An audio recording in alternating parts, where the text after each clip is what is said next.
is a world of darkness. The sin of Cain has spawned the cursed horror that stalks the night in search of living blood. The kindred have long been a secret influence through all ages of human history, plotting against each other in a never-ending jihad. Their immortal progeny are among us to this day, hidden from the eyes of humanity by an elaborate masquerade.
religion sucks. Like,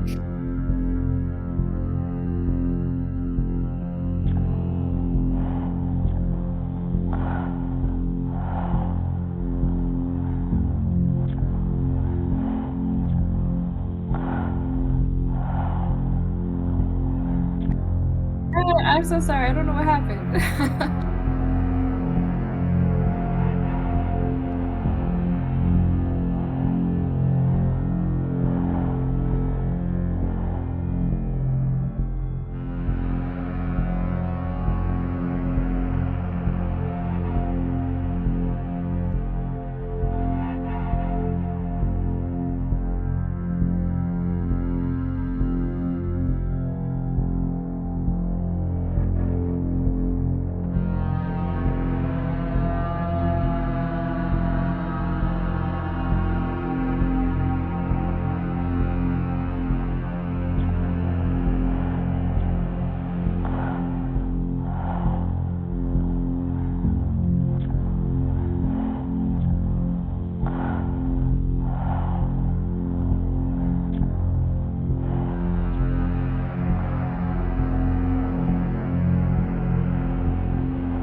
Draw a line across it, make it a monobrow.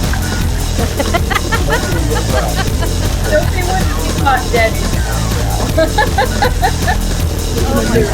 This is my new vampire. See the color.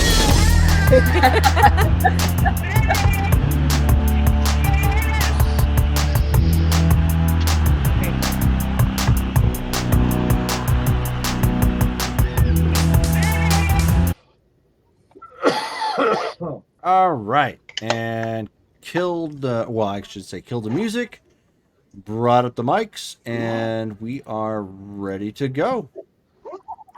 Yay! My computer, one of the, I was just talking about, I was espousing the niceties of Video Ninja, and it started taking a dump on everybody. But one of the nice things that what I was mentioning that you can do is you can see in the back end like what's going on with kind of with each user, like if they got a bad connection, you know, if you need to debug everything. And as soon as I got everybody in and I'm starting, you know, to get the program going, Video Ninja is telling me it's like your CPU is maxed. I'm like, really? And so I take a look at it, and my you know, in the task manager, and my CPU is at 100%, and I'm like, yes, that's why I have 32 gigs on this machine. So How do you get maxed out like that? huh? I don't see George or Dale. They're there. I see them. They're there. They're present. Back to that I see again. everyone. Just don't just believe they're there. Can you hear them? I can't. Oh, you No. can't. No, Uh-oh. they are. I'm Yeah, gonna. they're I'm state. Their gonna state. reload then. No, Uh-oh. you have to subscribe to the channel soon, in too order to get soon. access to all the vampires. Yeah, you only get half the players if you something weird. There goes We're Brittany. behind. Dale and Yeah, I I are know. behind a Okay. paywall. Okay, now can everybody see everybody? No, I don't see Dale. I can on Video Oh. Ninja. I can see everybody. Yeah, I can see Dale. Dale actually is not here. Dale dropped off again, it looks like. No, Oh, Dale- yeah, now he's fine. here. Dropped him. No, he dropped off for me. Just yeah, now. he's gone. He's gone now. There he goes. Poor Dale. He's always the one that nobody can see. Is he back? Because I don't see him. No, he's not. You back. know, Okay. obfuscate. I was gonna say, I haven't taught him obfuscate yet. So we'll wait a second while he comes back. There he is. And there he is now. Do I need to re-add him, or is he going to pop right back in? Probably not. Yeah, right. Go back through, re-add. Maybe now would be a good time to do XP for the month. Yeah. Oh yeah. Anybody have any birthdays? Because you didn't answer me in chat. No. I don't think we have anybody for January. I don't know. Hey, bummer. Hey, Abby, do you have a D4? Yeah. You want to roll for? I know you haven't rolled yet. Okay, so One. okay, you got a Roll one. a one? So Yeah. that's 2 monthly XP. Oh my gosh. Everybody, Two? give Abby a round of applause for rolling XP for the first time for everybody. Yay. Yay! She gave us 2. So the way it works, each month we roll a D4 and add +1, and that is what our monthly XP winds up being. So everybody winds up getting the same amount. And then if there's a birthday that month, we also roll an additional D6 +1. So with birthdays during the month, you can get double the impact or sometimes more. Or if you Don't worry, guys. are, My birthday's coming up when is your birthday coming up? Same. in March. Okay, Mine's coming up too. Okay. yeah, in October. Yeah.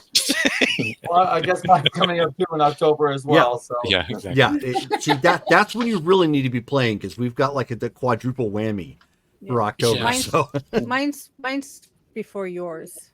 I'm a June baby. I'm next month. I'm a February baby. Oh, there we go. Ah, Purple Berry. does Silverberry. somebody want to give us a recap? Which one?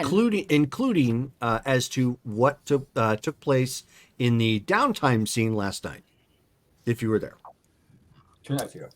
We So are. I can do the downtime scene, but I don't know what's happened otherwise. So Well, this would be like the last game everybody played. Gosh, I don't even remember. So I wasn't here that one. So Well, we had one game where it was only Shelly and Dale. Yeah, and then we had Saturday, and then we had Wednesday. yeah, I wasn't here. oh yeah, what happened during the Shelley and Dale game? They braided each other's hair. Yeah, we got blown up again on that game. Yes, we did. Did you just do a case thing?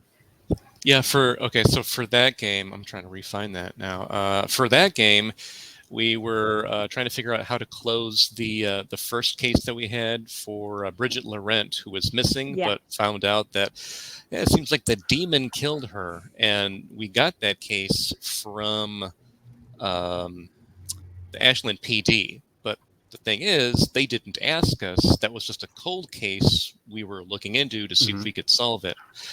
And so after some discussion amongst like Lily and Ben and Jay, the office manager, were like, we're just going to shelve that because we can't like square that circle without bringing Detective Rumbus into the fold, and not going to do that.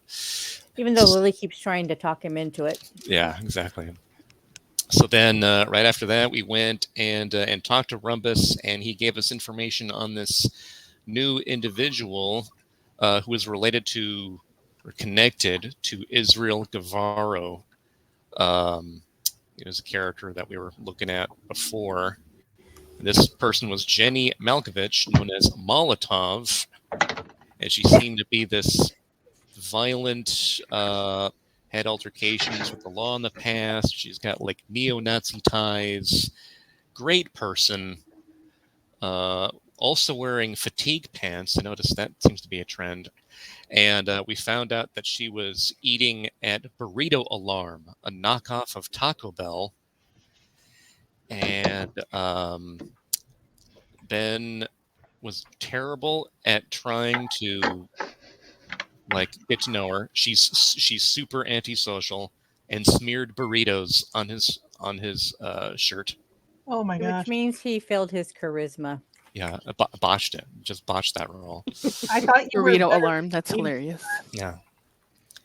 And so then we managed to actually follow her because we were pretty sure she knew stuff. Found out that she was hanging out in this kind of just back alley area. Tracked her to a house. Who do we have with us? We had somebody with us. Jesse. Jesse, yeah, he us. arrived at Burrito Alarm because he apparently eats there.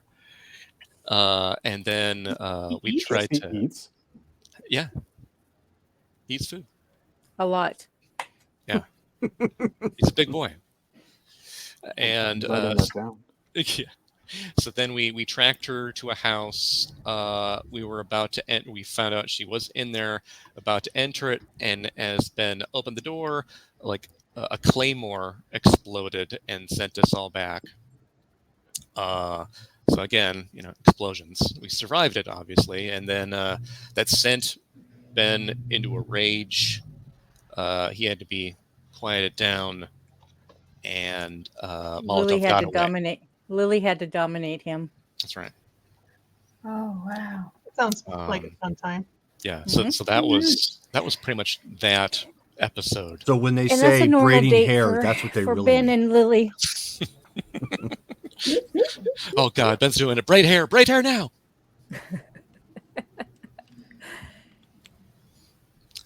So and then we had Saturday. Yeah, that was the introduction of Revis. Mm-hmm. Revis. And Sansa, I think, technically. Yes. And Sansa. Yep. We got two so characters. And that's when we found out about this strange, grotesque nativity scene that had been created like apparently a few days ago and was just recently found out by bystanders, and the Ashland PD was on the scene. And so talking to Detective Rumbus again, He let us know we can go there, check it out. So we did, and that's what got us going on finding out about Bastion. Bastion was the one who created that. That's his thing. He likes creating those scenes. And he also left a calling card of sorts of basically an ISBN number, which basically was a code for Bastion coming for you, as it translated into. Don't know who it was meant for at the time. I think it was meant for Damaris. Oh, now we know that. Yeah. Yeah. And I think that there was a cutscene at the end where basically Damaris was kidnapped from her haven with tentacles, and she there was an attempt to stake her that didn't work. He cut open her chest and basically ended up restaking her very meticulously. Said something about her being involved with a Tremere, and basically drove her off in the dead of night back to Portland. Under Dahlia's nose. Yep. Yeah. And yeah. So this is going to be fun. Yeah. So then after that, we had a get together at Anzio's where people were trying to get together and figure out just what they should do. And Henri was invited. Henri showed up at Anzio's, sporting Bummage, and which So disappointed. alarmed over half the restaurant, greatly offended the Baron, who promptly ran out. And this was in a downtime scene. And then, of course, everyone found out that Damaris was missing. Dahlia was letting people know kind of what she knew and that she had been attacked. Everybody congregated there to find out what was going on, but there wasn't really much to find out. Unfortunately, the trail had gone cold by that point. And we are now the next night out. So it has been a night, a single night from the text scene. Mm-hmm. So just to let you guys know. Yeah, and What did they find out? Because at the they were just going into that dark hole when I left. Like Nothing. Nothing was there. No traces. we Nothing to didn't pick up find on. anything. Yep. Yeah. The only thing that they found out was pretty much what Dahlia had already told them, but just they got more of a firsthand recounting of what had happened. Yeah. So it is the next evening at this point. Sophie, you know what's going on. Do you want to relegate this to Ben, or do you want to basically put out an all points bulletin for, and throw up the Anarch sign into the sky and have everybody meet someplace? Hey, don't laugh. Killian used to do that in Yuma. He threw up the Sabbat sign. Mm-hmm. That's right. Oh, God. Yep. Sure did. Yep. Let me guess, it was on a billboard. No. No, it was a legitimate spotlight. Like they sieged Tucson at one point, and he put the Sabbat Ankh on a light and shone it all around town because they were laying siege. Yeah. He was not playing around. Right. Exactly. That was the point. So just to be clear, I have heard back from Caleb. Yes. Mm-hmm. Yeah, you guys heard back back in Last I December. saw, he just said, "You're on," and then Right. we were waiting for him to do his thing. Well, that's because it was around December and people couldn't make it to game and whatnot. So Right. that's why it took a while. But yes, you have the meeting at this point set up, presumably. Then maybe So you have that as well. I will ask him where. I will let him choose the location because Okay. I'm sure. Good point. It's, That will probably matter a lot. Yeah. Okay. So And then I he would- sends you a text back then and says, give me like 5 minutes. Okay, I'll just text the group and say, emergency meet, not emergency. Mandatory? Very important. All hands meeting. Regarding the ward. Stand by for location.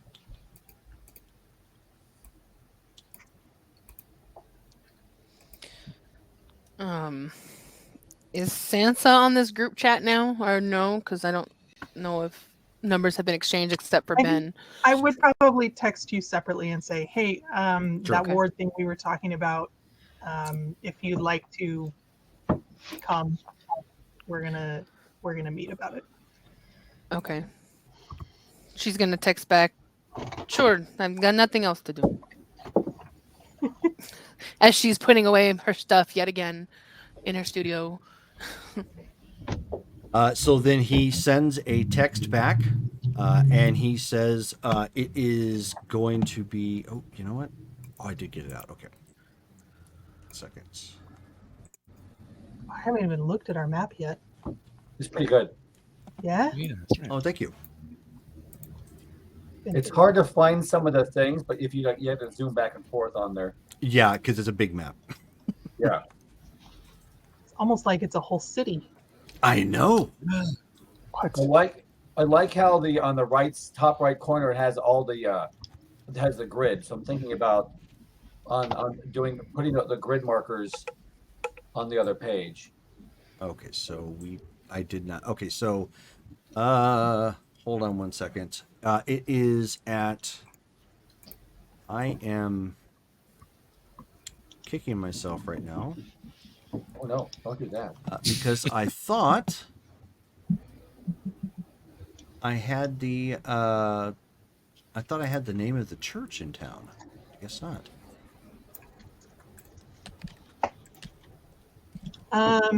The Catholic Church? Yeah.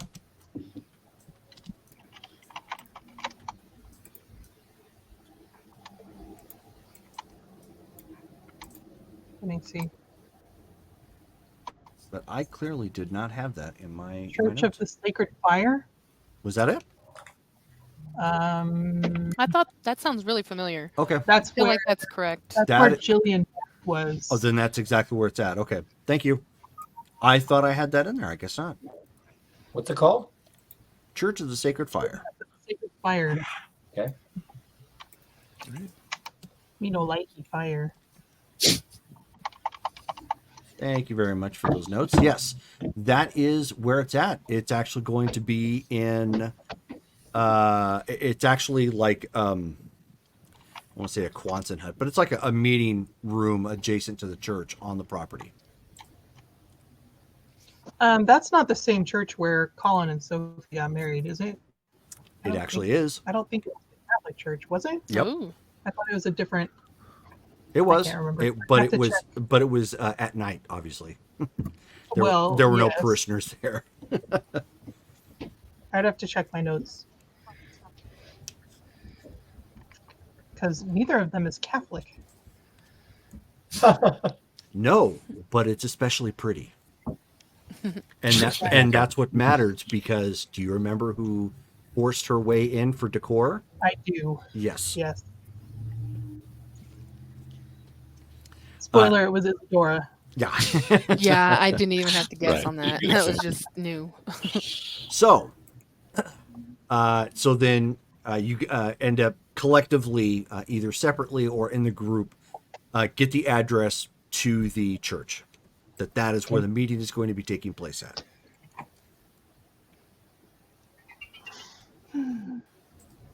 It's a lovely night for an obfuscated stroll. When Sansa pulls up, she's honestly quite surprised that we're at a fucking church of all places. Okay. So Yeah, she'll just Lily kind and of shake her head and just whatever. Lily and Dahlia will show up with Ben. Yep, exactly. Okay. Do you guys have him like with each of you with an arm Of course. He wouldn't have it any how other way. else would we do it? Ben shows up with the ladies. George, that means it is very quiet at Casa de Joint Haven. It's a long name. Yeah, I know. There doesn't seem to be anybody there. Oh, I lost George. He's still there. Yeah, you guys, since we're having some issues, not to interrupt, George, there's supposed to be 3x3 across. If you see somebody drop, you may need to come back into the chat to go do it. So just keep aware if you don't see a grid of 3x3, then yeah, we'll probably have to do that just preemptively. Yeah. Okay. Yeah. So I'll. I guess when I see the urgency of the message, I'll probably, if nobody else is there, I don't know if I'll feel comfortable going alone. So I think I'll take Liam and Eleanor. Okay. That seems like a good idea. Sure. And well, I mean, they're your staff for a reason, so that's fine.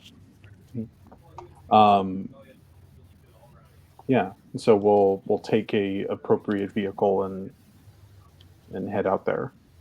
So are you taking van life then? Or are you just taking like the Tesla? You could take the creamsicle. It's going to stand out, but I mean, yeah, I don't. That's probably not a good idea. We'll take the van. Okay. Yeah, it's more prepared for destruction. It is. Yeah. Okay. So collectively, Jerome, huh? Does my Haven have power right now or no? It has a hookup for it, yes, but it does not have power as of yet. Okay, then Robert would be driving me then. Okay. I would assume after the last time that it would include Robert on the text. So yes, that we can do that. Perfect. Okay, so at this point, all of you have converged at the church. It is a lovely property with an old-looking Catholic church, predominantly sitting on the property with a couple of adjacent buildings on the newer side, but they are in various stages of repair to kind of make everything match. Nice lush trees and bushes, well-cut grass all surrounding the area. It is very well maintained. It is also for a dark property, or dark area, I should say, at night, fairly well lit.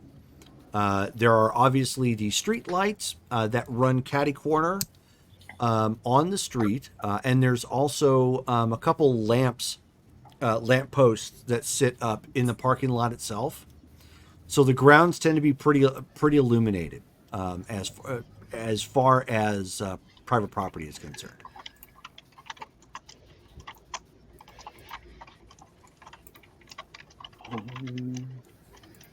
So Sansa will be making her way up to the doors.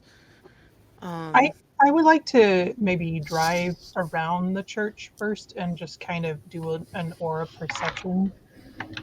Sure. Yeah. Yeah. Do I see the like when we pull up? Do I see like the coterie kind of heading towards a building? You see several cars in the parking lot. Not Sophie's as of yet, apparently. Okay. She's casing the joint. Yeah, no, because I'm also kind of like. But you do recognize some of the other vehicles, yes. Okay. I guess like I would just be worried because I'm not sure why we're meeting here. Usually when we go to places that we're not familiar with, we get shot at, and so I was like, yeah, this is a fair assessment. Especially like in a very well lit area, it's like, okay, well then that means if there was like a person in the clock tower or the bell tower like shooting down or something. I don't know if I have any way to spot something like that. Could I? Yeah, could I make like a do check you to see if- have heightened senses, or do you have aura perception? I have Aspects 1, which I think Which is heightened senses. Yep. Okay. Would you like to Yeah. increase your eyesight? Yes, please. Okay. 30 and 1. Yeah. I don't have I don't have the vampire book on this computer, so I can't look it up. That's fine. I apologize. I apologize. 1 second. I was closing everything down because I saw my computer was at max capacity for CPU. I forgot. I should probably have this up. Heightened senses is perception and alertness. Thank you. Yeah. Okay. Thank you.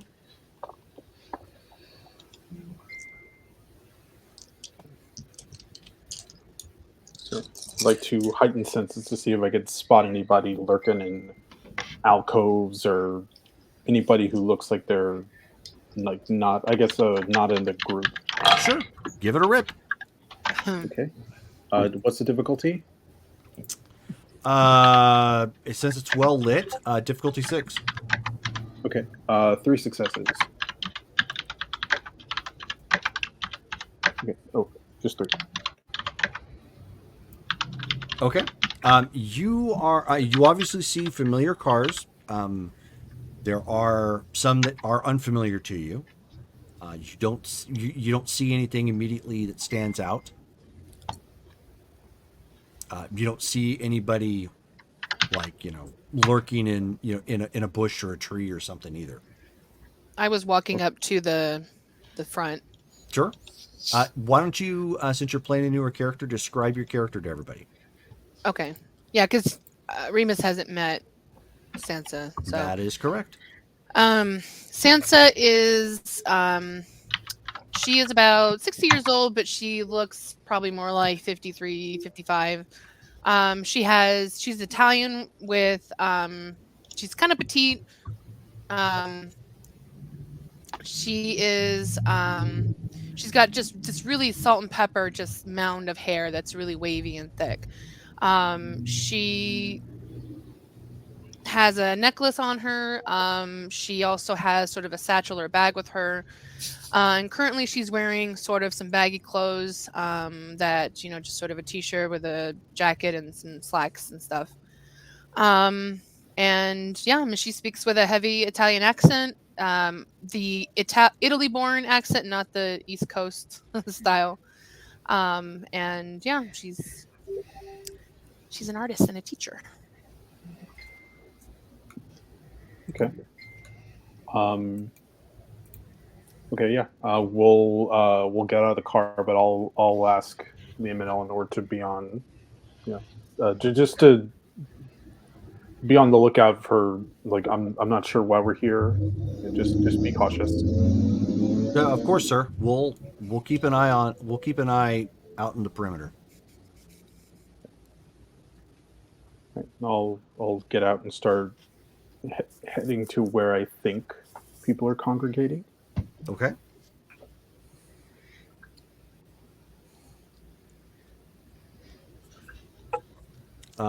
Sophie, are you pulling in anytime soon? Yeah. If I didn't find any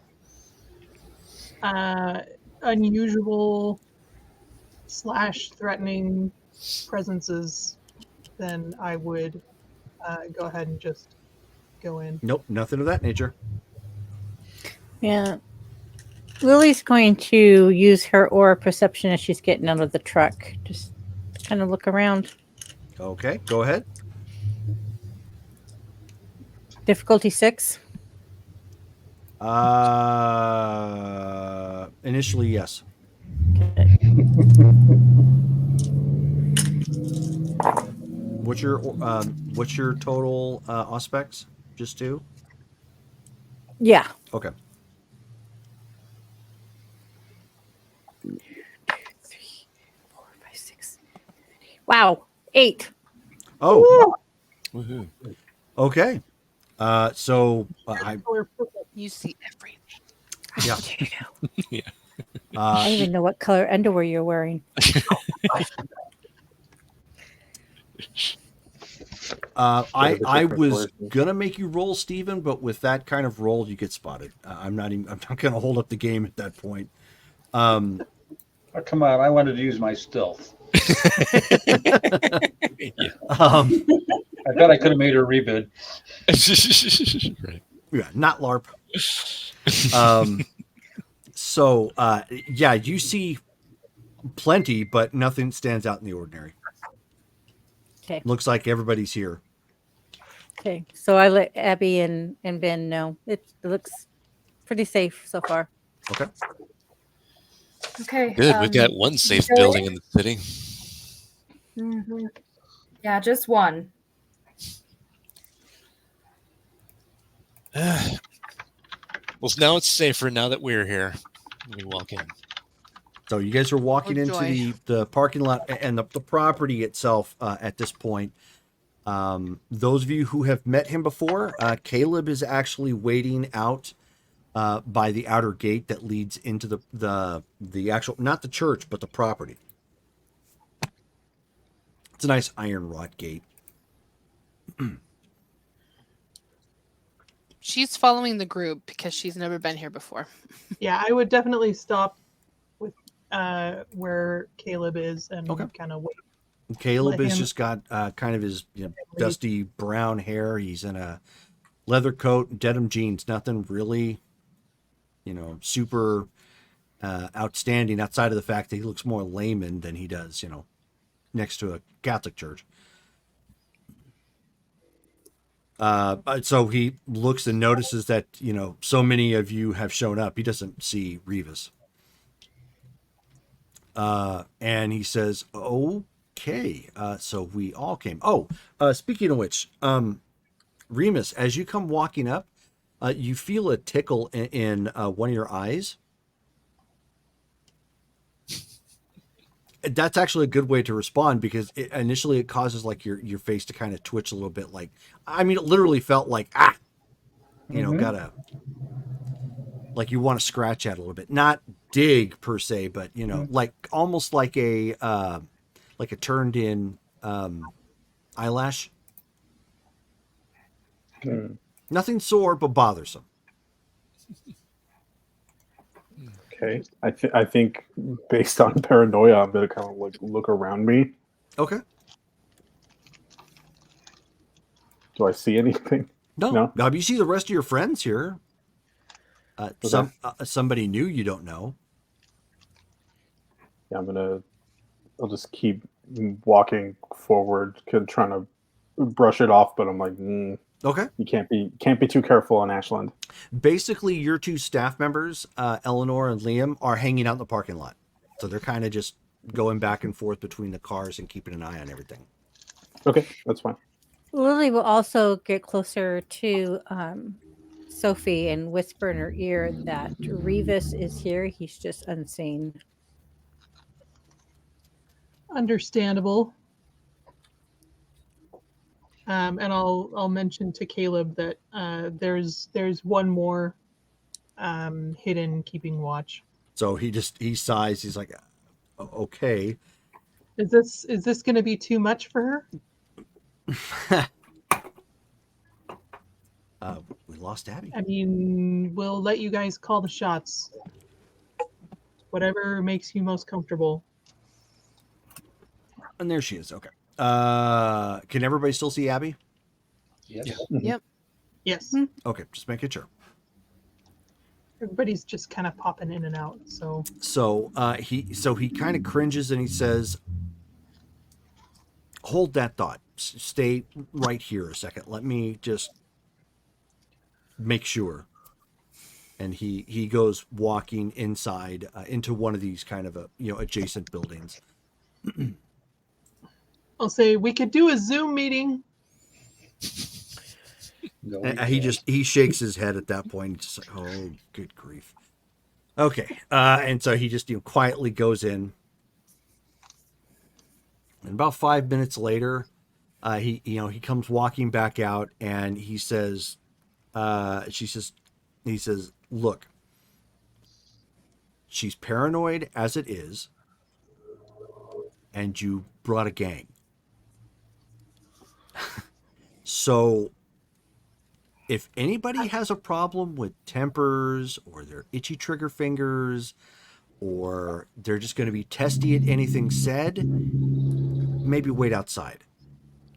See you guys at the car. Ben turns around and he starts What is going on? I don't understand. Revis watches Ben leave and manifests visibly. Okay. The contact that we mentioned the other night, who was going to help us with the ward, she is not typically favorable to our kind. Hence, this is a very tense and delicate situation. What is the ward you're looking for? If you don't mind me asking. The one against fallen. I don't know what it's called.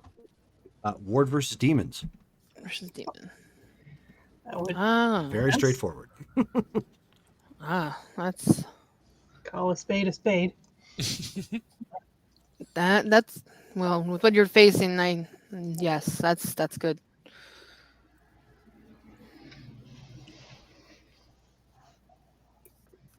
If Does anyone else want to stay and keep guard?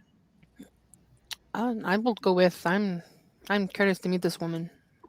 I can keep a lookout. I don't know how useful I'll be in talking to a person about magic. Yeah. I would like to go in. I will stay out here with I'll Benjamin. go in with I do not know exactly what is going on. I need to discuss with somebody else. I will stay out here as well. She'll grab Delilah's hand and pull her with. Okay. So it sounds like everybody is staying outside, with the exception of Sansa and Sophie. No. What? You let the newcomer and the Baron go in? What the heck? And who else is going in? Revis is going in. Oh, Revis is going in. Okay. Lily and Dahlia. Yeah. Okay. Okay, so raise your hand if you're going inside. Okay, so we have 5 people going. Okay. Well, Revis is unseen. No, he manifested. When Dan left, he manifested. Yeah. I think she may take comfort in the fact that you have a human with you. I'm sure it would. I mean, I don't think they like your kind either. But well, what who is she with? Like, is she with an order? You could say that. Which one? Caleb looks at her and he says, "The Inquisition." Oh. Is this conversation happening outside or before they walk, or when they're inside? No, it's right outside. When I hear Inquisition, I'm like, Inquisition? What are we doing now? What's we have demons, we have the ghouls, and now we have the Inquisition, and we're at the church, for God's sake. What is this? It's just another Revis night just in kind of looks Ashland. at him and says, "You should talk to Ben about all this. Ben is very knowledgeable and completely in the know. He will help you resolve Just all your another questions." man, Monday. Cool. Well, still might make her feel better. Shall we go? Let's. Okay, so those of you who are entering, you enter. She is sitting at the head of a table. Looks like this is probably a place that they just hold off-site meetings, and it's also used for charity work. There's rows of chairs to be used, as well as some fold-out tables. Caleb walks inside, and he stands beside her. She's dressed in Very nice but conservative clothing. Sweater. She's looking very nervous at this point, but she happens to have, a holy Bible near her. Those of you who are entering, all of you give me a courage check. Me too? Yes. Okay. Courage. Ready, Jerome? Do you want me to roll? I yes. don't have the same thing on mine. 2. Jerome, I don't have that on mine. Oh, then you're going to need to make a willpower check. Oh, okay. Okay. That she can do. 4. Yeah, well, 8 dice.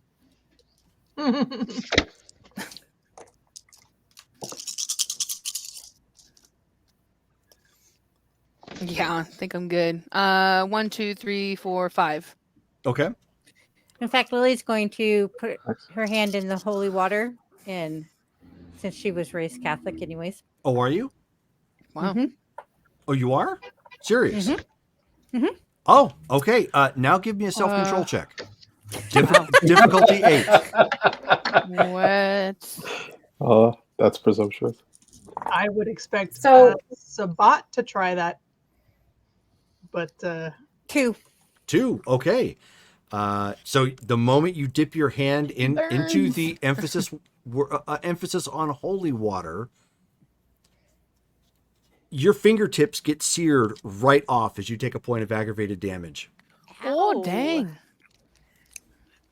Ouch. David just kind of looks over and goes, interesting. And the reason Not why everybody had to thoughtful, make Sansa's going to try to hide her smile. the reason why you have to make courage checks or willpower checks is because you can actually feel a radiance coming off of her that does not sit well with you. Like it for those of you who are vampires, it curdles your beast. Like your beast doesn't want to be anywhere near it. Is that what I felt when I was walking up? No. Okay. I will. Dahlia got You didn't 3 walk successes. in, so I'll get to you in a second. Somebody stole an eyelash wish.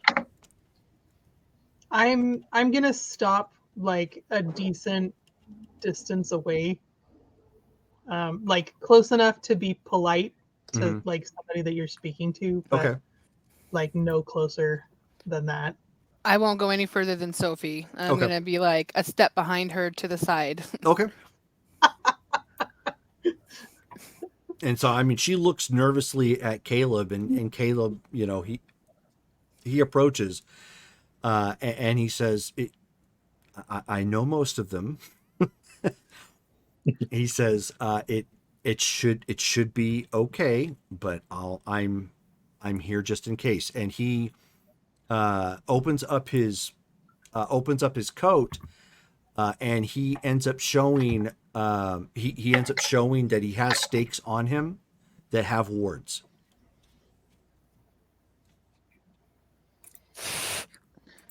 Sansa looks at him. She's genuinely curious. Oh, that is great work. Revis genuinely seems unimpressed. Yeah, Lily hisses a little. No, not impressed. The Caribbeans do similar work, but I like the quality better. I'll say I haven't been in this building since my wedding. You just let that drop. So, so I mean, she's like looking around. She says, "Can we cut the small talk? Why exactly do you want to see me?"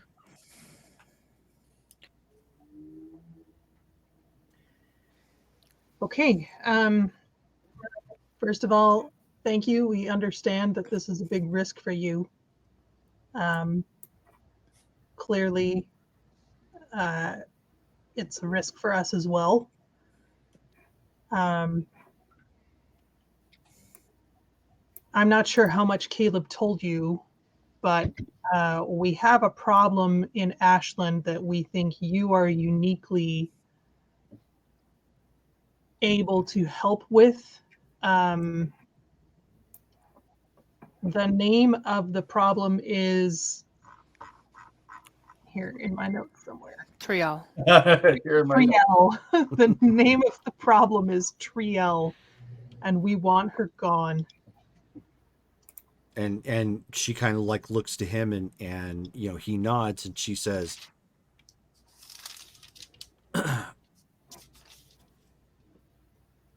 you understand that your kind killed most everybody that could have taken care of that, right? None of my people did. Oh, just kidding. That was that one battle, huh? Yes, that was that one battle. I do not say that. They attacked first. They did attack first, but I don't say that. But she did. And Caleb at this point is looking directly at Sophie at, you know, at what Lily's comment.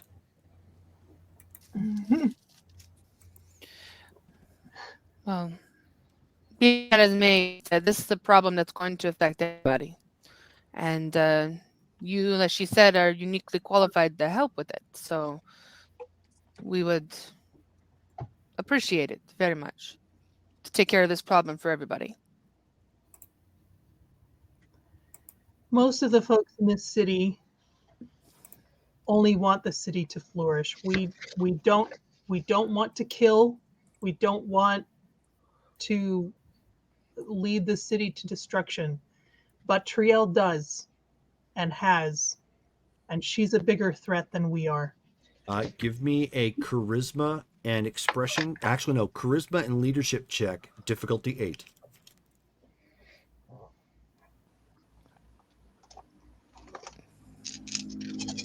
Good luck. Ooh, 4 successes. Okay. Yeah. Knock on some wood somewhere. So she, you know, she at this point she's very nervous at this point, even, you know, having this discussion. And she's like looking back and forth. She's edging up closer to Caleb at this point because she's, despite the fact that he is a heathen in her eyes too, she's on significantly better terms with him than she is any of you. Sophie will keep her hands very visible. Yep. And she says, I understand your kind works in favors. So that goes, now we're talking. We can. And that kind of surprised Caleb with the look on his face. And she says, I don't know how, but you're going to make it up to me. So long as it's not directly our lives in the balance. And at that, she slaps her hand on the table and she says, you took the lives of 10 other individuals. Don't tell me this doesn't cost your life. And with that, like, anger or whatnot, remember how you guys felt like you didn't want to get closer? You now physically want to take a couple steps back. If you want to hold your ground, you're going to need to make another courage check. Or willpower check in your case. Gloria just backed up. And that's difficulty 8. I have a question. Would counter magic help with her stopping to do that intimidation shit? It would not. You're welcome to try. 2. Well, Okay. so we got to roll what? I'm sorry. Willpower again. Your willpower and rolls are at difficulty 8. Lily's going to hiss a little bit to the force. Just courage. Just straight up. Okay. Just straight up Difficulty courage. 8. I got 2. Okay. I've got 10s don't explode on that. I've got 3. Okay. So you're able to hold your ground, but your beasts do not want to be there. This is quite literally, even though she doesn't look like it, you are in the presence of an apex predator and about to be crushed. P.S. Is this the same girl that was in the club that Ben tried to feed from? That is a great out-of-character question, and Ben did not enter the room. but some of the rest of us were there. But you did not get a good look at her. Okay.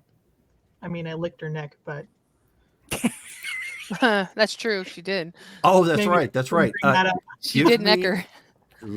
Hey, Give Jerome. me a hold on a second. Give me a wits and alertness check, difficulty 7, because again, there were lights and it was kind of shining in and about. You were still in a rush, but it's possible. I'll give you that much. Okay. Is Iron Will applicable to this? What's that? Is Iron Will applicable to No, this? Iron Will is not applicable to this. Okay, I just want to make sure. No, Thank great you. question. Difficulty what? Difficulty 8. 3. This is her. Okay. I'm not gonna say anything. I don't Okay. want to bring up that Oh. incident. I was just curious.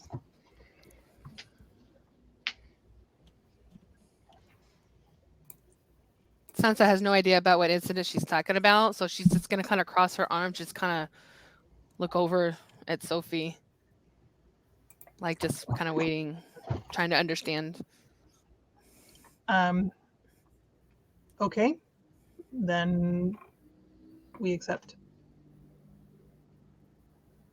So she, looks around, looks back to Caleb, and he says, "I'll deal with you, Sophie. The rest of your friends leaves." What guarantee do I have that she will be safe with you? He does. Given how she's acting, he doesn't You even don't. acknowledge her at this point. He's just looking right at Sophie and negotiating with her.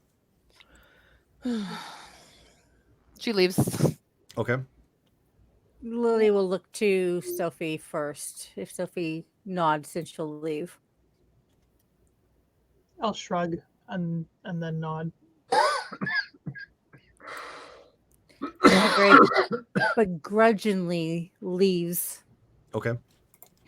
I Dahlia? follow her. Okay. All right. Revis is still sitting there. What's that? Revis is still sitting there. Okay, so at this point, he's looking at Sophie like, and Revis was still sitting there. He's like, "Sophie, are you serious about this?" Revis, if you could give us a few minutes. Revis looks at his watch. Says, "How much time do you want before we knock on the door?" And I am using my Iron Will at this point. I am pretty much implacable on this.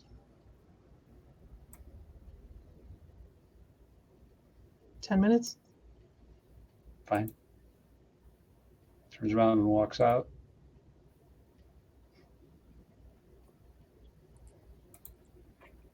Okay.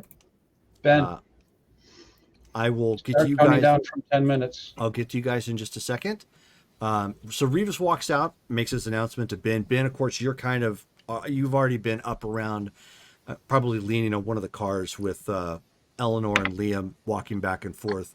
Revis, as you're kind of, or not Revis, Remus, as you're kind of looking around, just like, I mean, you're edgy given where you're at, but nothing's jumped out at you or spooked you. And in fact, a good portion of your group is still here around you. So it's not like if something did happen, you would have been outnumbered. So as you're kind of standing there and looking around, like your field of vision kind of blurs a little bit, like a bad TV with rabbit ears. That's Can I? I'm gonna. Like basically, if you had bad cybernetics and had to like hit the side of your head, sort of thing, that's kind of the way it looked. It's like, oh, that's weird. Can I call Uncle Benedict? Yeah, absolutely. Okay. I'll be like, hey, Benedict, are you like? I keep getting these like weird issues with my eyes. Is that you? Or are you trying to take the driver's seat? Okay. Like, what's going on? So as you do that, Revis, I take it you're probably still standing on the other side of the door. Right. You're like all the way over there. Yep. But, okay. All right, that's fine.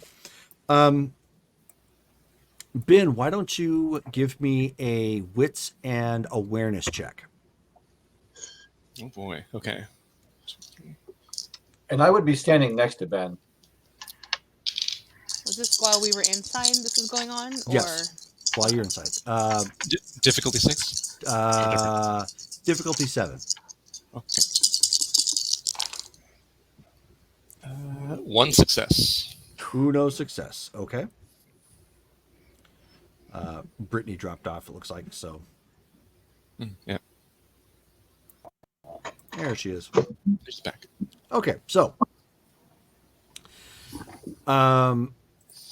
As you're kind of like looking around, you see Remus out of the corner of your eye doing his staring off into nothingness again. I start walking over. You're kind of familiar with that. That's usually him doing his phone home sort of thing. He's probably having an internal conversation. So Ben starts walking over to Remus, and like he's already started a 10-minute timer on his thing, and he's walking over to Remus like, "You right there, kid?" Remus, you don't hear a thing.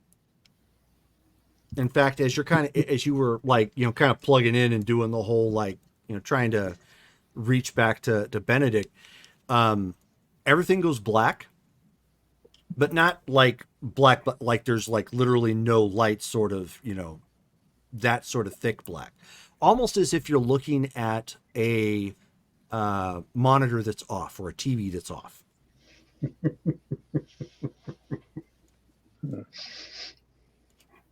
And you're kind of sitting there, and you feel fine. It's just like you're looking around, and then you hear, Remus, did you turn off the lights? Is that Benedict? Yeah. Hold on. I need my prop. No. I've been feeling weird, like something's been messing with my eyes since I got here. I was curious if like maybe you were doing something. No, I've just been in the background, and then all of a sudden you see like right in front of you, like literally like somebody, you hear like a like the warming of a vacuum tube, and then you see something coming visualized, and it says insert coin. Okay. And Benedict says, Remus, did you feed from somebody who had the funny spices again? Wait, what? Why am I looking at something that says insert coin? Why do we need to insert a coin? What the hell is going on? I don't know. Like, I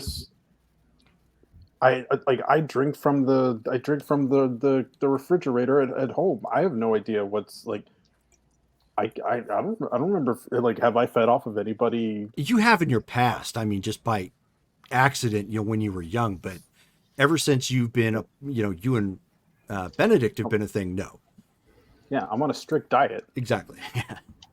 Yeah. I don't know what this is. I wouldn't even know what to begin. Like, so does this feel like something I've experienced before? Like an old video game. Ready, player one. Okay. Does it accept Dogecoin? Because I don't know if I have any other coins on me. So, okay. So, I mean, you're kind of making that thought mentally. As you look down, you can see yourself in this blackness. Okay. Do I have coins? You pat yourself down. You have a coin. Oh, what are the chances?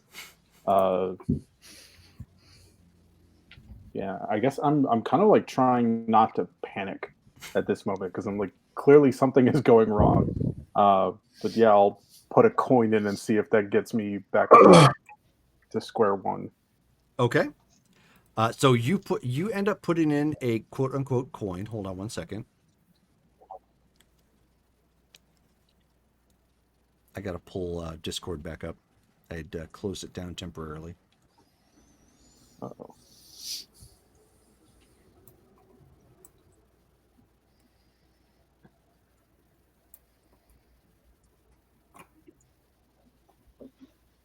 Okay, so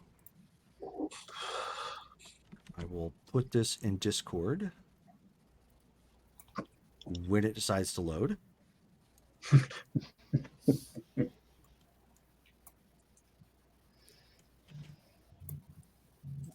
Okay, screw that noise. I'm going to put this in the vampire chat in Facebook. Okay. Noise screwer. It's Pac-Man. Wizard of War. No, so basically, when you put it in, you start hearing those sounds. They're like very, very early 8-bit graphics, and like, yeah, actually, somebody started playing in the background. You end up hearing this insert going, and when you put the thing in there, and it's like you hear, "I am the Wizard of War," and your field of vision, like at this point, you see these very rough, jagged, like 8-bit blue walls in front of you. And now Benedict is all, okay, seriously, who did you feed from? What am I looking at? Remus, what the hell is a Wizard of War? I don't know what this is. I am only 18. I've never seen anything like this before. It's a great video game. I think this is what the ancient Egyptians used to play. In 1984. Yeah. And at this point, when you look down at yourself, you are an 8-bit version of yourself. Nice. Right now. But in place of your arm, you have and it's labeled specifically, it says where's that again? I just missed shoot. Oh, it's a shoot stick. A shoot. It's not a gun, it's a shoot stick. Yes. It's basically a long yellow pixel, and at the end it has two red pixels just on the inside to symbolize that it is a shoot stick. My notes, when Future George is looking at my notes to figure out what happened on this session, he is going to have no idea what any of this is. Yep, you better write them down. And I have a shoot stick, you said? You have a shoot stick. It is labeled as such. Okay. And so I'm stuck in an arcade game.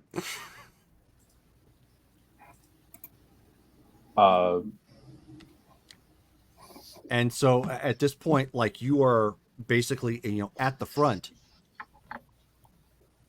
and you can faintly hear like sounds, and you can hear something coming up from behind you. I'm going to turn around. Okay. I posted that in the chat as well.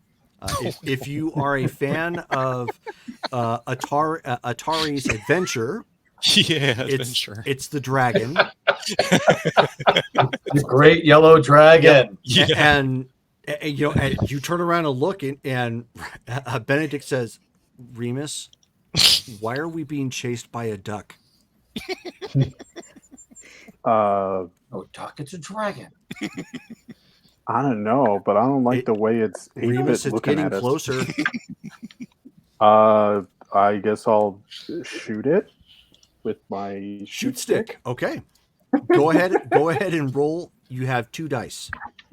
It looks like it's Six or more is a success. Right now, Remus is in the tutorial level.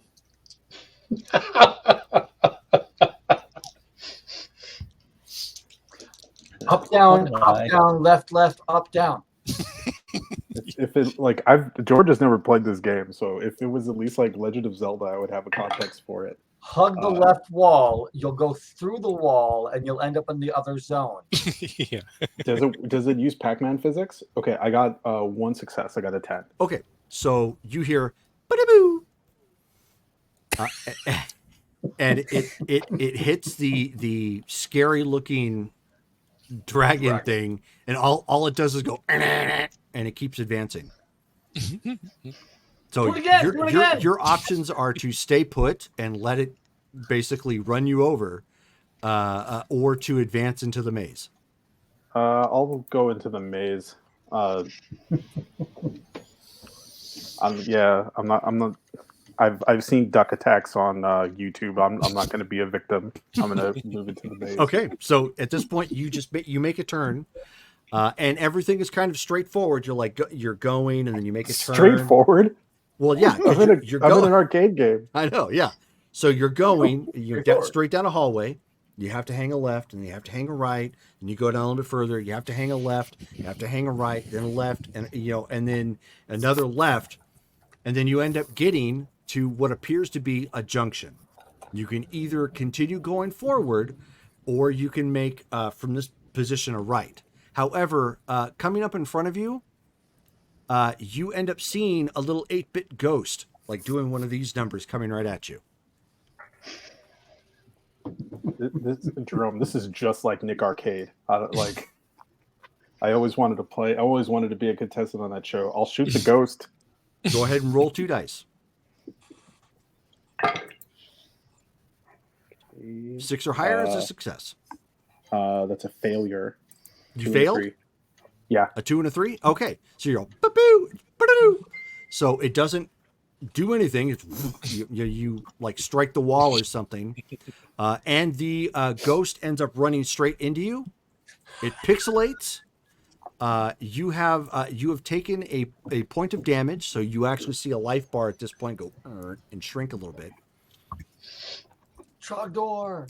And you end up hearing the angry duck chasing you down.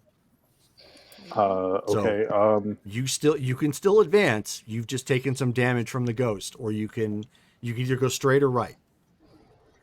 Do I get any sense of like safety in any direction? It's just a maze. It is a maze, but that's a good question. I will let you roll for that. Okay. You have 1 die to roll. Oh, okay. 6 or better will work. Okay, that's a botch. That's a 1. Oh. Okay, so at that point you're like looking around and you're like, eh. And at that point, Benedict takes over. I mean, a ghost just ran inside me. I think I'm freaking out. Yeah, it pixelated all over you. So I've got 2 ghosts inside of me now. So he takes over, and at this point, he starts running straight. Okay. So you end up starting to run straight. You end up having to take a couple more turns. It ends up getting to another junction where at this point you can go, based on where I'm looking, so you can go right, or you can keep going straight. You have a little bit of distance on Duck Dragon thing coming up behind you, and you can see another ghost advancing. I'll shoot the ghost. You have 3 dice. Okay. I gained a dice. I don't know where that came from. 2 successes. Okay, so you level the shoot stick, ba-da-doo. And at that point you end up striking the ghost, and you hear, and the ghost just dies. Pixelates. Very bad sound effects. This must be what Call of Duty is like before they add in all the HD, and I'll keep moving. And as you were advanced, you feel a lot more like Benedict at this point, because obviously Benedict's driving.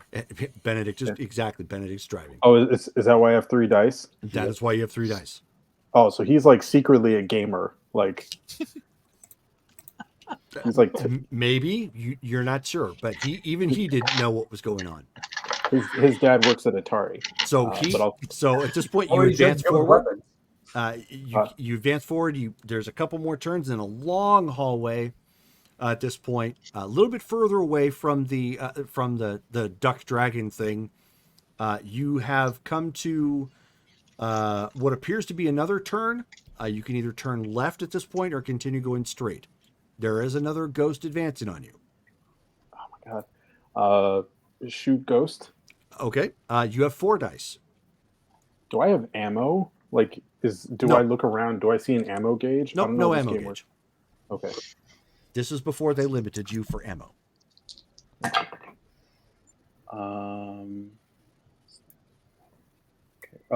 Just one success. Okay, so you level shoot stick again. Ba-doo! Blah. Ghost pixelates. You can either go left or you can continue going straight. Well, kind of adjacent straight, but I would also like to. Remus doesn't own a gun, like in the game, right? Okay, so I'm not just gonna suddenly like pop out and I've like everybody's on the floor filled with shoot stick bullets. Don't give him thoughts like that. Yeah, they should have put me in Punch Out. How far away is the dragon? You don't see him at this point. Okay. Next you know he's time back there, but you don't see him currently. Okay. How far do the bullets shoot? I'm going to fire a bullet to see how far it goes. So you're going to just stand. Remember, this is very much like a computer. So you're standing your ground and you're just going to shoot.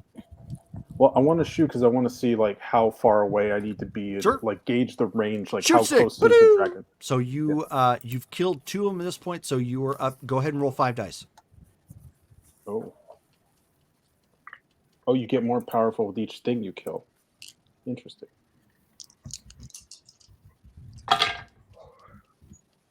That is 3 successes. Okay, so you 4. You aim down the long hallway you came down. It goes all the way to the end of the hallway, and then makes a disgusting sound when it hits a wall. Okay. I'm gonna post up here, and I'm gonna wait for the dragon because I assumed it's still following me. Mm-hmm. So you're gonna wait at the end of the long hallway you just got to? Yeah, and if when the dragon appears, I'm gonna try and shoot it from a distance. It appears. All right, shoot it. Roll 5.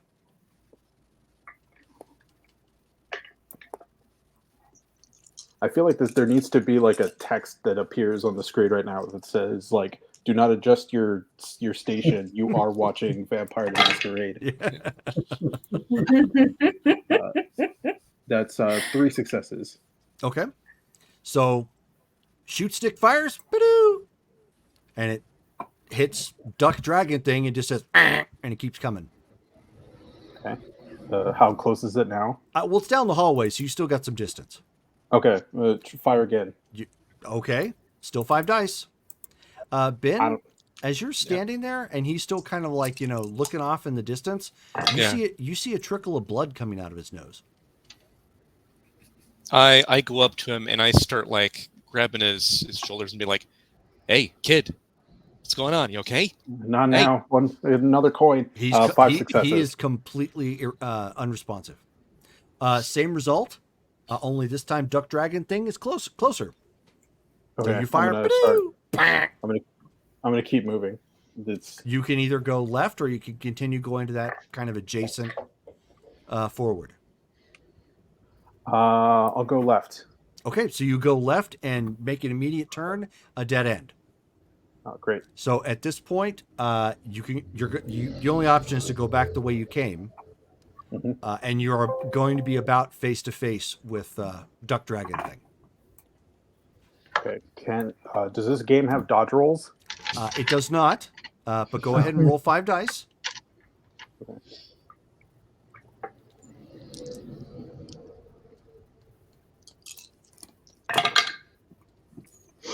Okay. 1, 2, 3, 4 successes. Okay. You dip around the corner and start running down. Obviously, running, everything is all at the same pace.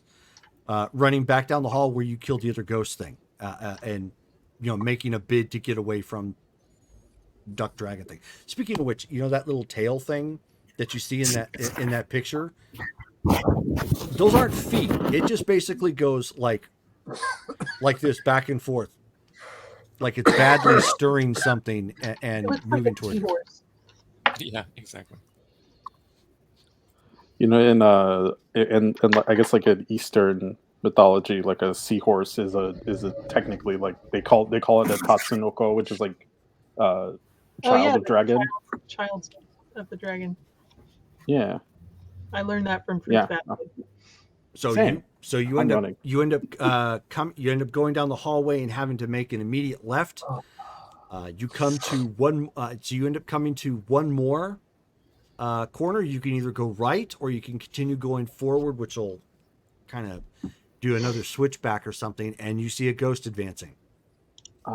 Shoot the ghost. Okay. Shoot stick. So Do I 5 get dice. do I get the sense that my bullets are doing anything to this dragon? Yeah, it's doing absolutely nothing except making it make noises at you. Oh. Okay.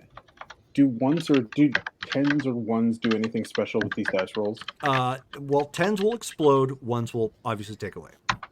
Oh, okay. Then I've been nerfing my rolls all this time. Okay, so that's I got a 1, but then I got 2 10s, so it's what, 3 successes? Okay. So you level shoot stick. Nuke said ghost, and you keep going. So you can go right, or you can go forward and into the switchback. I'll go right. Why not? No, Okay. I'll ask Benedict. Why do you think this game has like dragons and ghosts in a maze, but I'm using a gun? There is no answer. It's not a gun. It's a shoot stick. Yeah. So you end up going right. At this point, you end up shuffling and notice that again it's an immediate dead end. Okay. So you have to turn back around. Give me a roll of 6 dice. 6 or higher will work. I don't have a backup character, by the way. Okay, so that is 3 successes. Okay. Again, you managed to turn around with a deft enough move that you stay in front of Duck Dragon thing and head into the switchbacks. And at this point, it's literally like it's doing like it's all one way, but it keeps like going back and forth and around. Yeah, as Brittany said, spoiler, Benedict is the backup character. And you end up getting to you get around the switchback, you end up getting to this gold and yellow. It looks like it probably should have been a waterfall. All it is just kind of cascading yellow and gold, or I should say yellow and white. Okay. So I don't think it's lava. I guess I'll try to touch it. I've got nowhere else to go.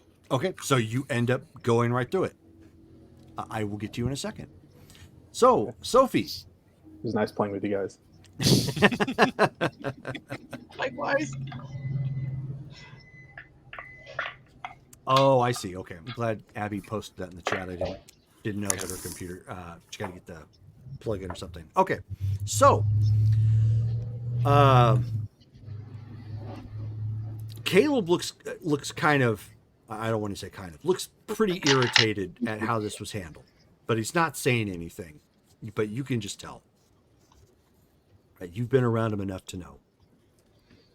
She ends up taking like a piece of parchment paper, and she's like quickly kind of jotting down something in Latin, as well as obviously there's some shapes that go with it, but there are some Latin verses that need to go with it. And she slides it down on the table, and then she looks to Caleb and she says, "I can trust her to keep her word." Caleb turns and looks at Sophie. Yes. He says, I trust her enough that when she says you can take her word, you can take her word for it." She kind of, shakes, a second at this point and goes walking to the other end of the room, allowing you to actually get close enough to, to actually, take the parchment at this point. And Caleb folds it up and he hands it to Sophie and he says, "Sophie, I am not happy. We're going to talk about this later. This is obviously not the place for it. You've got your people outside." Okay. You know where to find me. Yeah. And so he turns to go talk to her. I take it you just walk outside then? I'll say thank you and then I'll walk out. Okay. Obviously, she doesn't say anything in return, but so Sophie ends up walking out at least two. We'll say about 2.5 minutes before the deadline.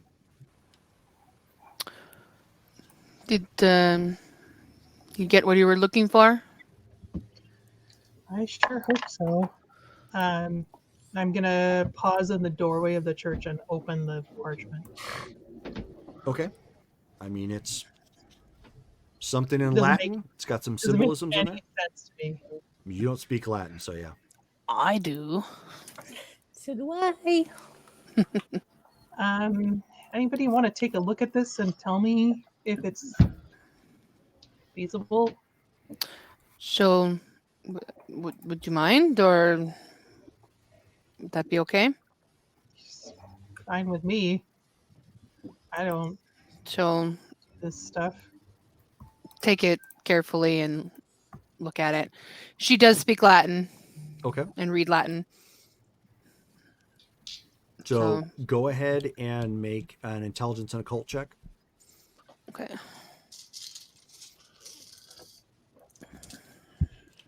Four, 5, 6, 7, 8.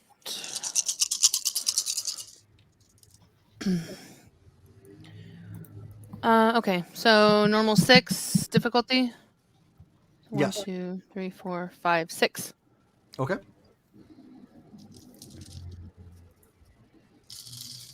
As far as you can tell, this appears to be some sort of. I mean, it seems legit. It does appear to be some sort of incantation or something that will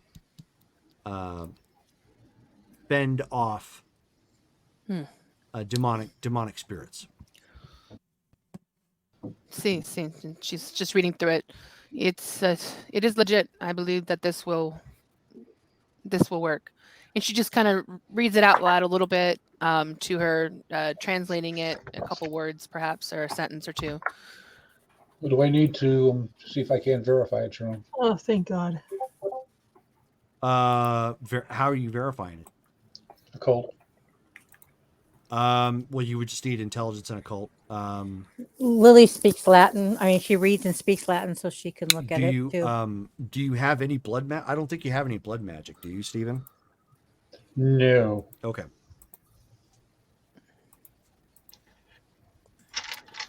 I'm happy to assist with this ritual. In fact, I would love to learn it because I think it's very useful.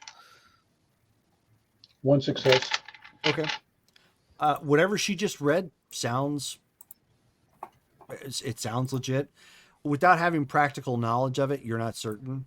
Yeah, well, that's why I said, what do I need to, it's not my forte by any means. So. Right. I think Lily's frozen, she said. Who? Can you guys even hear me? Now we can. I can. Yeah. Okay, there I am. Now we can hear you. Okay. Yeah, Lily's going to want to look at it as well because she knows Latin and she knows blood magic. Okay. She'll pass it over to her. Okay. I sure hope one of you has the chops to be able to work this for us. I can. No, we were having Camille do it, right? Well, anybody that knows how to perform these kind of rituals, they can. It's not actually. That is not correct. Oh, okay. Well, then I would have not said that then. Yes. Rachel doesn't know any better. Sansa would. So would Lily would know if it was just a regular spell or is it actually blood magic? Well, no, you can make an intelligence and occult check, but that's only to verify the veracity of it. Okay. Remember, you were needing Camille to help you guys translate that into blood magic. Right. We should probably get away from here. Yes. Maybe the group haven. Meanwhile, Sansa's gonna have a surprised look on her face with that. I think we should go somewhere a little bit more neutral in case we're followed. And I got 3 successes. Okay. Jerome. Train museum. And I don't think we should lead them to Anzio, so let's go somewhere else. Railroad station. Train museum. Yes. Okay. Okay, I will text the group. So whoever's not with us. You're all walking out to the parking lot at this point, which everybody else is there. So you won't need to I text. You figured could people they're all were there. like waiting in their cars. And you guys, as you're walking up and you are kind of walking and talking and passing the parchment back and forth to, verify what it is that you were given, you can see Ben, kind of shaking Remus, trying to see if he's okay. I'll go up to them. Hey, I think we're done here. I'm gonna regroup at the train museum. Yeah, the kid isn't good. Look at him. Going on? And he points at the blood coming down his nose. What's wrong with his friend? It's not like streaming, but yeah, there's, clearly some blood's coming out of his nose. Did you slap him? No, he's not waking up. I just saw him doing this, like what he normally does if he's trying to talk, or I guess with, Uncle Benedict up there, and he's not coming out. Got anything electrical? No. You're gonna try to electrocute him? That's gonna I'll hurt, man. I'll go like in front of his face and like do that. It's a if nothing else works, it'll interrupt. If it's biology based, it'll interrupt whatever's taking place. Yeah, or set him on fire. Yeah. Let's maybe Is that a concern? any more Sophie, than he is already. Can you get in his head? Yeah, I mean, like he's messed up in his head right now. I will try. kid. I will try that. So here's a question: are all of you going to stand in the parking lot and do this, or are you going to take this? Oh hell no! No, let's drag get him to in wherever we're going. Yeah, because his goals can bring him. Let's get to where we're going. Where are we going? Maybe I'll station. get in the car with them. Okay. And try and do it while we're driving. Sure, that's fine. So then everybody is reconvening at the train museum. Yes. Mm-hmm. Okay, that'll Is work. Revis going with us, or is he just following? Sorry, his ghouls are driving his car, and I'm Yeah. in his car also. No, So, Revis, not Remus. oh Yeah, sorry. Revis. That's okay. Who?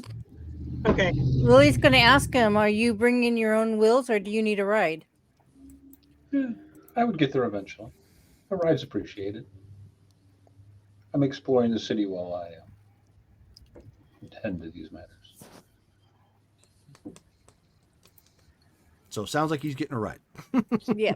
Okay, so Sounds like it. the rest of you all in the middle of a scene transition, you're heading across town from where the church is at and over to the train museum. I'm not going to make you roll for to keep the scene and everything going. As you sit down and then do your thing to look in his head, and but this is actually what's happening right now. As you step through that shining exit thing, now it's no longer dark. There's no blue walls or anything. You're actually at kind of what appears to be like it's shades of tan, lighter colors. Like there's a kind of a green canopy that goes across, and then right standing next to you, as you come through, and Sophie, you see this as well. You see the very busty 16-bit Laura Croft. And she motions you on, and she says, "Welcome to Pitfall." Oh my god! What? I played so much Pitfall. I'm seeing bizarre. this also. What's that? Oh my! I'm seeing this also. You're seeing this like you're watching, like your audience. Remus, are you in here? You don't hear anything, Remus. What's pitfall? But as you end up going across and she's motioning you on, you end up getting that flickering thing again.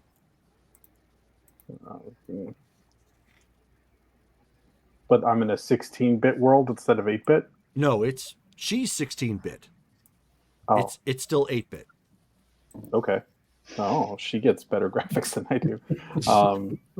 Was Lara Croft in Pitfall? I had no idea. No, she absolutely not. No, way before her time.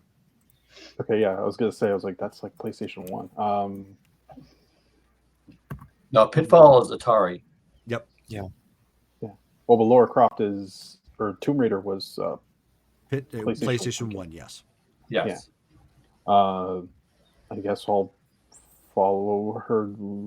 Like, I'll say, like, do I still have my shoot stick? No. No. Okay. I'm gonna be like, well, I was being chased by a giant duck. Do you have any way of fighting it? Is the gate still behind me? Yeah, gate's still behind you. She looks around. She says, "Oh, the dragon didn't follow you." Oh, it was a dragon. Oh, I thought it was. We thought it was a duck. Yeah, and Benedict is like, Remus, what am I looking at now? What's a pitfall? I don't know. What's a pitfall? Do I hear them talking? Oh yeah. Oh. But you hear and see everything. You just cannot interact with them. Like I said, you're a spectator. Wait your turn. I'm not done yet. You put your quarter onto the thing. Yeah. Lara Croft at this point, motions forward. She says, "You must continue." Doing what? Pitfall. What kind of game is this? She says, "Adventure," just like the last one. I mean, it seems closer to Resident Evil, but sure. I guess lead the way. I don't. She's just motioning forward. That's it. Okay, I'll edge forward. Okay, cautiously. Over the pit. So at this point, as you walk forward, okay, now everything appears instead of kind of like 3-dimensional. Now everything appears like it's a side scroller. And there's this like tan land in front of you. There's 8-bit green and brown tree, like you're pretending like it's a canopy. And there's this 8-bit rope, pixelized rope swinging back and forth over a pit. Well, a black circle simulating a pit. Okay. I turn to the Lara Croft and I say, I guess this is the only way across. So she motions you forward. Welcome to Pitfall. How are you getting across this thing? She just smiles. Is she voiced by Chris Pratt? No. No? Okay. She's actually voiced by Angelina Jolie. Oh, the original. Okay. I guess there's no way. I don't know what's going on. I'll just keep going with the flow until it. Because there's really no way to go except forward. This is actually very straightforward. Okay. Do I feel tired after all that stuff? No? None whatsoever. Okay. I guess I'll wait for the swinging thing to get close to me, and then I'll make a leap for it. So who is at the wheel currently? It's a good question. Because I'm not using any of like my. Nope. Because Remus is pretty dexterous. I know. But I guess do I still feel like do I get the sense that just Benedict is just better at this? No. No. Okay. I'll say But do you want to? You do see a timer up in the top corner, though. Back when games had timers. Yeah, I'll go and make a jump for it. I'll trust my agility. You do? So Remus is in control, then, is what you're saying. Sure. Okay. 2 dice. Okay. 6 or higher. Okay. 1 success. Okay. So you jump, bang, you grab a hold of it, swing across, land on the other side. You progress onto the next screen. And now you see 2 8-bit barrels rolling towards you. Oh. I'll jump over them. Okay. 3 dice. Who's throwing these barrels? Donkey Kong. Anybody who played Pitfall would like to know that. Because they were on repeat. They just kept coming. Yep. Oh, 3 success. Oh no, 10s explode, so 4 successes. Okay. So you are running, and you go, jump over the barrels. From my perspective, it was a backflip. Well, they don't have that in 8-bit, so it's just one motion where it's one hand going forward, one hand going back, and legs kind of. And so now you advance on the next stage. Again, it's all side scrolling. Next one comes up. There's what appears to be a blue hole simulating water, and there's 3 alligators. All you see is their heads, though, and they occasionally all open and close in unison. I threw some pictures on Discord. Am I like? Is there a swinging mechanism? Am I meant to jump on the alligators' heads while their mouths are closed? That's a great question. Since you don't understand Pitfall, you're probably going to have to guess. But there's clearly no jumping rope or anything here. And the only way to cross is through the water. Oh, thank you, Todd, for the visuals. Okay. I'll try to time it to jump on the first alligator when its mouth is closed. Okay. Go ahead and roll. You have so you passed. You had 2, so you have 4 dice. Okay.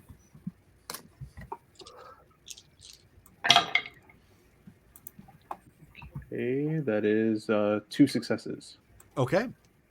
So you time your jump. You land right on top of their head as they are as the head is closed. And so you're all and you finish 2 more jumps and get to the other side. Okay. You advance to the you end up advancing to the next screen. This one's a little bit more complicated. There's a hole that opens and closes. There is a rope that swings over, and then there are barrels rolling that seem to be unaffected by the fact that there's a hole that opens and closes. Wait, what's opening and closing the hole? Like, is it like a? Anybody who played Pitfall would like to know that answer. Is it still ground? Am I in like the industry level now? No, it's still ground. It's all still the same color. It's ground. It's like quicksand that's opening and closing. Like quicksand is what to do. Exactly. That was that's the only explanation I understood it as. Yeah. So. And Sophie, actually no, Sophie, you don't notice anything because you're in his head watching this craziness. Sorry, I was going to say something, but you're mentally in his head. Remus, you have 5 dice. What are you going to do? Time it and then jump when it's most advantageous. Okay. So you have 5 dice. Difficulty 7. Like I said, this one's a little bit more difficult.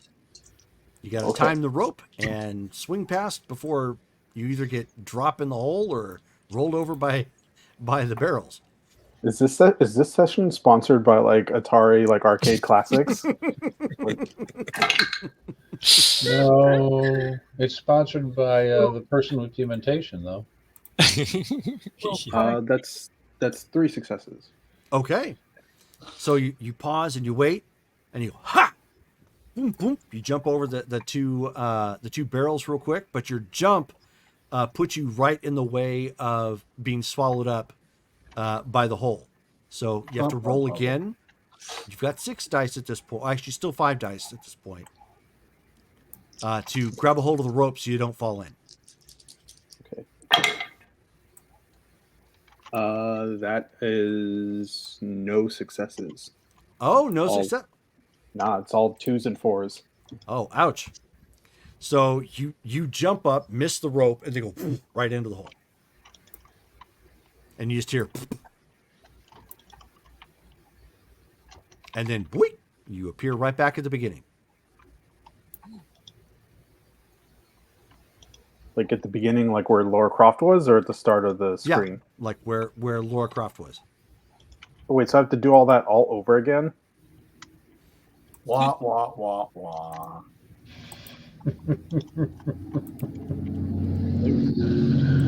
Remus is going to look around for other arcade machines. You're still running out of time. Okay, yeah, keep moving. Okay. So at this point, you're running up to the. You are running up to the vine that is crossing over the hole. Okay. You have 4 dice to roll.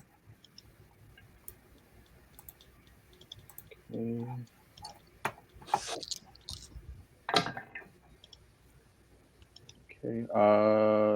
3 successes. Okay, you swing across. Whoop. We'll just start speeding this up a little bit. Got to make your jumps over the barrels. Incoming. Okay. How many dice? You have 5 at this point. 5? Okay. Okay. 1, 2, 3, 4. 4 successes. Okay. Boink, boink. Over the barrels. There you go. Now you're back to the lake with the 3 alligator heads. Okay. You have 6 dice. 6 dice. Okay. Okay. 1, 2, 3 successes. Okay. So boink, boink, boink. No problem. Now you're running across, or you come back to the hole that opens and closes, and the barrel's coming through. Okay. So you have 7 dice at this point. It's difficulty 7. Hello, welcome back, Rachel. Thank you. Sorry about that weird glitch. That's okay. 3 successes. Okay, you have navigated past the barrels. Final check to pass this particular stage. Get jump on the rope to avoid getting falling in the hole. Okay. Still 7. Still 7. Difficulty 7. Okay. Oh, okay. And you said 10s explode? 10s will explode. Okay, so that's 2, 4, 6, 7, 8 successes. Oh, nice. So this time you're like, aha, I know how to time this one. Jump across. Yeah. They said old video games are harder. And as you drop and you move on to the next stage, the only thing you see here is a bar of gold. Pixelized gold, but a bar of gold. Okay. Finally something I feel comfortable with. It's not shaped like a toilet, right? No. Oh my god! No? It's shaped like a stereotypical gold brick. Okay. I'll go and collect the gold brick. Okay. And hold it above my head. Yep. And at that point, the bad signal comes through again. Everything fuzzes for a second, like you're changing the channel or readjusting the bunny ears again. And you see this too, Sophie. By this point, everybody has finally gotten to the train station, or I should say the train museum. Liam and Eleanor are probably helping you out of the vehicle and bringing you back up to the train museum.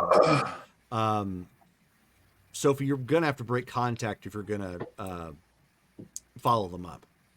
Yeah, I'll I'll stop. Okay. So, do you want to fill anybody in at this point while they're bringing him, up the stairs to the second floor? So during all of that time, like, was I able to maybe like look back and see how this started? Nope. Just present tense only. Mm-hmm.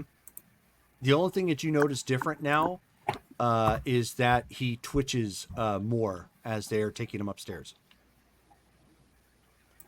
Yeah, he's got a little bit more blood coming out of his nose, and he's just kind of like.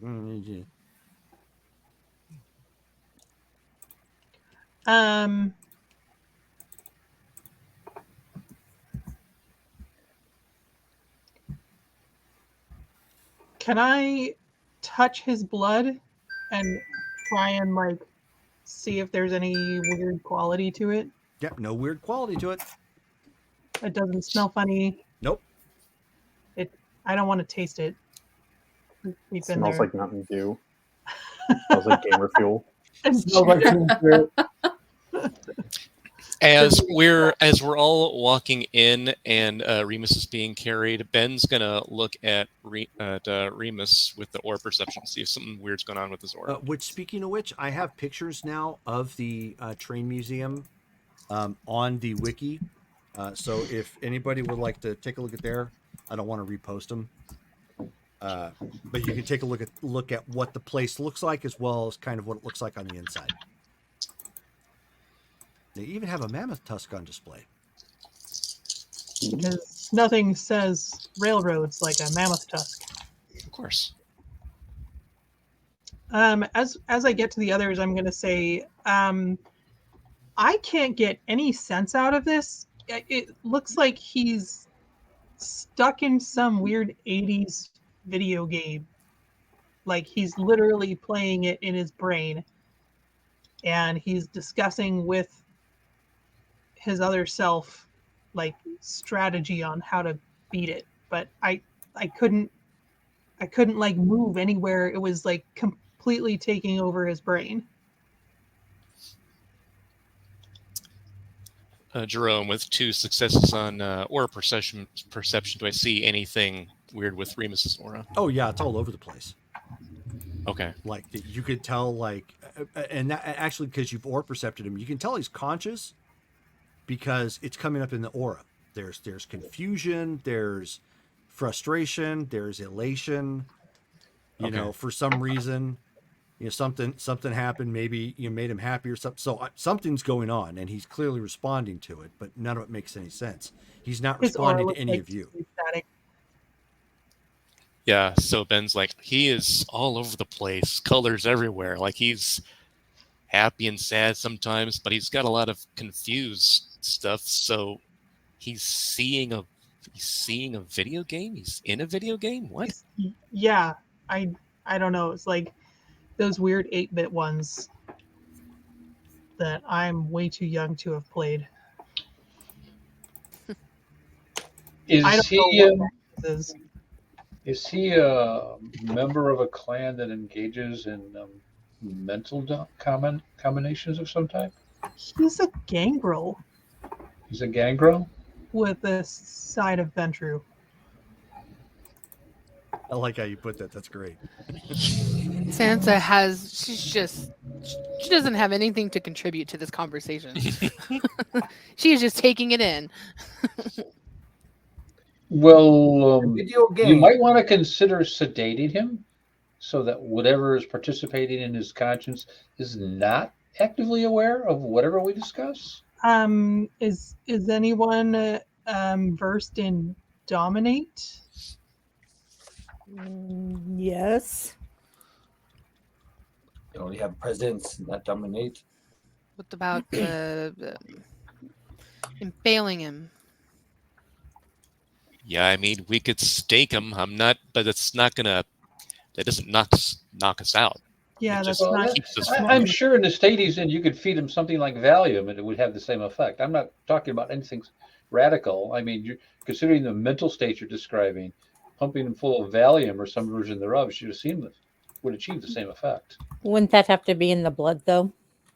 Well, yeah, but humans in hospitals have enough Valium in them to tank, elephants. So He has a particular menu type. you think he's Yeah. actually conscious enough to pay attention? If you gave him a I- bag of blood and said, "Drink this," Good I question. Sense is don't gonna know take what a step happens. back instinctively. Just, I'll be over here.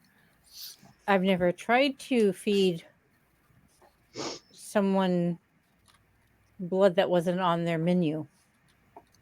Liam and Eleanor look concerned at this point. They're like, "We'll try anything. If you think that getting him some sort of downer or calmer effect in the blood, I mean, we'll go and get it." and that would be probably the easiest solution is try feeding him some blood with something in that alleviates his mental condition to the point where he's not all over the place. Valium, anything like that. I don't think I'd try for depressants, but simply something that's going to make him, say, happy and not, paying a whole lot of attention. Seems quite fine. I'm concerned that whatever is causing this condition might be residing. Okay. So Liam looks to Sophie and he's just like, "You're the boss, I guess, like officially, unofficially, or something. Like, what should we do?" This is out of my wheelhouse. Revis has got the only idea. I say we just do it, see what works. Yeah, because the only other thing to do would be to stake him, and I'd rather not do that. Well, staking him isn't going to mentally incapacitate him, though. He'll still hear everything that's said. I feel like he's already mentally incapacitated, though. And I feel that it's not the person that inhabits the body I'm concerned about. It's the person that's visiting the body, or what I suspect is a visit that I'm concerned about. Oh, you think there's somebody else influencing him? So, I mean, at that point, Eleanor runs outside with her phone in hand to go make a call. Yeah. I mean, I'm not familiar with all of the mind controlling various kindred abilities, but just to say the word Malkavian. Why would he do that to him? I've never actually that one. He's part of your town. And if you're attacking your town, you don't have to kill someone. All you got to do is render them useless. This is true, and we've been dealing with a lot of Sabbat stuff. They've taken Damaris from us, and now they could be attacking Remus. Yeah. I would like to maybe frisk him, see if he has any like items on his person. Yeah. You don't have to roll. I mean, you don't see anything that you wouldn't normally see. Like, he's got his special phone, he's got his car keys, he's got a wallet with at least $500 cash in it. He's got his a couple cards that you don't recognize probably to other accounts and whatnot. I mean, so yeah, I mean, nothing. Especially you, considering not that you're so high finance, but you're more high society. I mean, if you turned out somebody's pockets that was in high society, you'd expect all this. So it's not like there's anything out of place that may have been slipped. Yeah, nothing like that you recognize. Not like some weird stone or or I would think aura perception would have revealed that anyhow. Right, exactly. Aura perception would have picked up something like that too. Would have been sparkly if it was magical.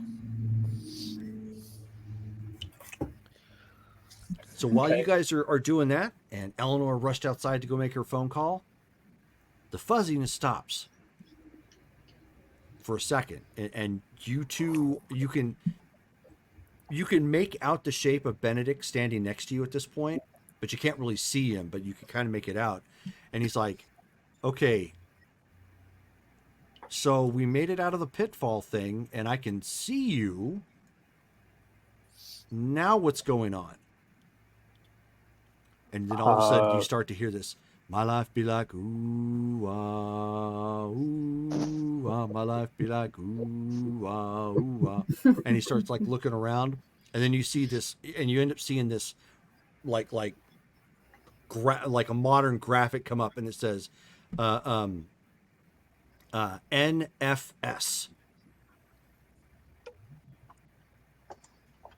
NFS. And it's designed like, you know, not like calligraphy, sorry, but like street tagging. You know, it's like it's got that sort of look with spray paint sort of thing, and it slaps on top of it. It says "Need for Speed, Little John Edition." Then you hear "Yeah." What? Who's Little John? And next thing you see is this, like, you're standing on the street at this point in the middle of like this really big, this really big city. Like there's big buildings everywhere, almost like it would be New York or someplace really, you know, like a big metropolis. And as you look over, you can see Benedict, like dressed up and everything. And he looks over to you, and you can see you. You both are dressed. He's actually dressed like Lemon, or sorry, not Lemon, but okay, no, he's dressed like Tangerine, and you were dressed like Lemon from the movie Bullet Train. Nice. You might want to Google that real quick, George. I think I will. Oh, it's just painful to watch.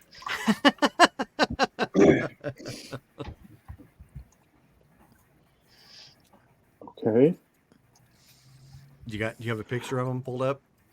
Yeah, I'm Lemon. Yes. Okay. Yeah, you're Lemon. He's Tangerine. So he's got like the, you know, the like that handlebar mustache, you know, thing going on. You know, you've got kind of like the short, kind of spiky, you know, blonde hair, denim jacket. And you see like dozens of cars lined up getting ready for a street race.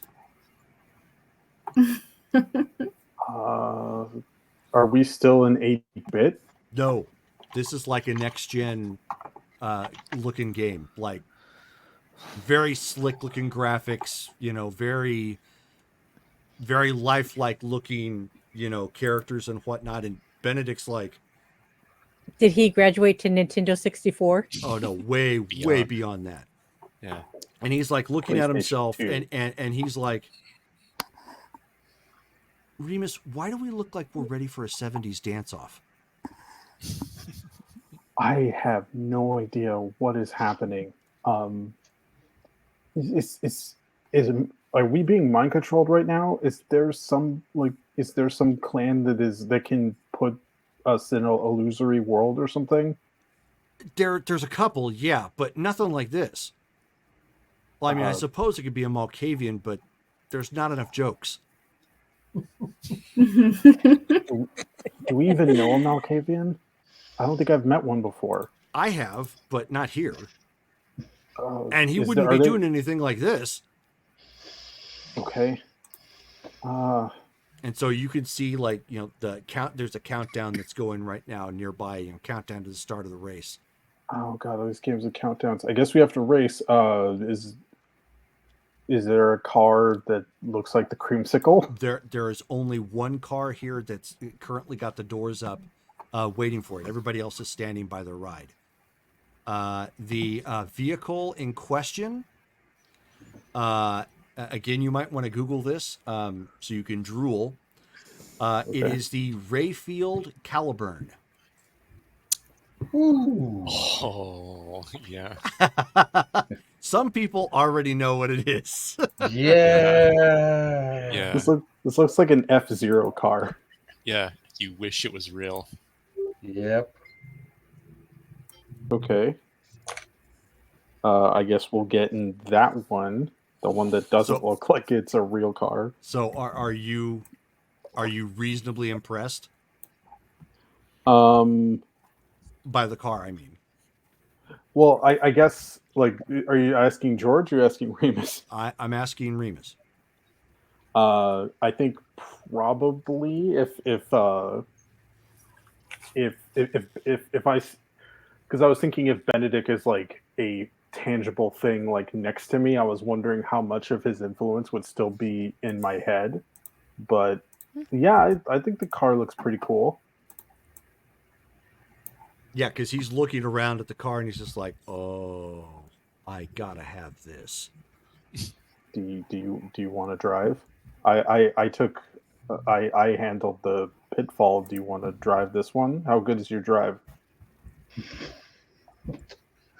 I feel it's satisfactory for this particular test, Remus. Okay, I wasn't sure like if you had like chauffeurs or something. Where we're going, we won't need chauffeurs. Where are we going? And he looks forward, and you can see the countdown. It's ending. He says, "We're going out there." Oh, okay, we got to find Little John. I guess we got to kill him. I'll hop in the passenger seat. Okay, so you guys sit down, in the seat at this point. And you see a guy come walking out. As everybody else is starting to get in their cars, and this woman comes out. She's really, really cute, really like hot pants and tight clothing and whatnot. Basically a street girl for racers, and she's standing out like right in the middle, looking around, checking everything off, and she's like, "Ready, set." And then when she throws her hands forward for everybody to race, you hear instinctively, "Yeah!" And then everybody floors it, accelerating on. So, George, you have 6 dice at this point. You are currently on the first straightaway. Okay. Difficulty 7 or higher. Oh God. Okay. That is 8 successes. Oh! Wow. Nice. Yeah, everything was above a 7, You, and I had 2 you end up tens. gunning this like it was a Tesla racing against 1950s cars. Just like you hit 0 to 60 like way faster than anybody expected. You shifted the thing, and he's just like, and you were sliding out immediately out into the front pole position as everybody's going. And the next thing you hear music being piped in, and it's a Atari Teenage Riot's song "Speed." Oh my! From Tokyo Drift. I checked the station to see if there's a classical music station. There is, but when you change it, it's the same song. Oh, I guess this will do. So now you're coming up to the first turn. Okay. And at this point, every turn that you see looks like it's going to be. If you're going to maintain your position, it's going to be tough. Okay. How many dice do I roll? You made the last one. So you have 7. Do I see any turtle shells? Anything? No, nothing like that. This is as high tech as it gets. You're in the city. You're in the thick of it. And in fact, as you're going through the turn, there are people lined up all along the turn to watch as you guys like drift and slide around and race past them. Okay. It's a difficulty 7. Difficulty 7. Okay, so that's 4 successes. Nice. So you're all sliding around and keeping it going as a thing, and you look in the rear view because you're the passenger. You look in the rear view and you can end up seeing like one of the cars take the turn wrong and clip like 4 or 5 people and just take them completely out. That's how close they are. Like they will die if you miss the turn wrong. Oh God. I hope you have a little humanity. Well, like I'm only humanity. While Benedict is driving, I'm gonna check my pockets. Like, is there anything in this getup that's like a clue? Oh, great to check your pockets. You have shoot stick, which is still 8-bit. Which now looks even weirder because now you're in like this, several megabit, gigabyte game, that requires gigs of memory to play essentially, and you've got this 8-bit pixelized thing in your hand. Do I still have my gold brick? No. I'm gonna turn to Benedict and I have no idea what's happening. If we're supposed to learn a lesson in order to get out of this, I don't understand what the lesson is. He says, I don't know about any lesson. He says, I'm just in it for the speed. Slams it down into a gear and guns it forward. So you're at 8 dice at this point. He's having fun now. Yep. Gearhead stream car. Okay. Because you're still 7. You're on a straightaway at this point. Okay. Although you didn't give him the forward shooting guns. That's kind of disappointing. Yeah, that's 2 successes. Okay. I rolled really badly. 2 successes and you rolled badly. At this point, you don't have this. You didn't get the same lead like you did on the first straightaway, obviously, but you're leagues ahead of the rest of the cars at this point. So as all of you are waiting around at this point and debating, Eleanor comes back in, and says that she's made a call. She's got somebody coming. She's going to meet them outside with the goods, in air quotes, sort of thing. You guys end up seeing a little bit more blood coming down from Remus's nose. Yeah. And you can see his lips quivering and starting to get a bit of a smile. Yeah. Nothing I consider good.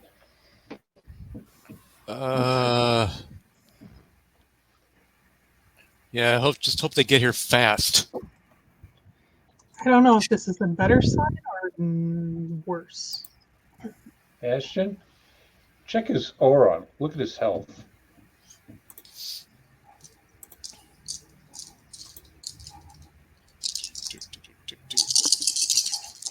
Oh yeah, Jerome, when I got hit by the ghost, did I take any damage I need to put on my sheet? No? Nope. Okay. So Ben uses aura perception on Remus, gets 3 successes, seeing what's going on with him now. It's all rainbow at this point. It's all at any given time, you're seeing every cycle of any possible aura you could see emotion wise. It's just chaos. He can't focus on anything. Yeah, he needs to be everything calmed down. at the same time.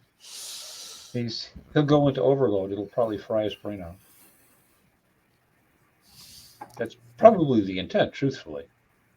You guys have the best bedside manner. I just wish I knew where it was coming from. And so as you guys are you're talking, and Eleanor's kind of waiting outside. Abby,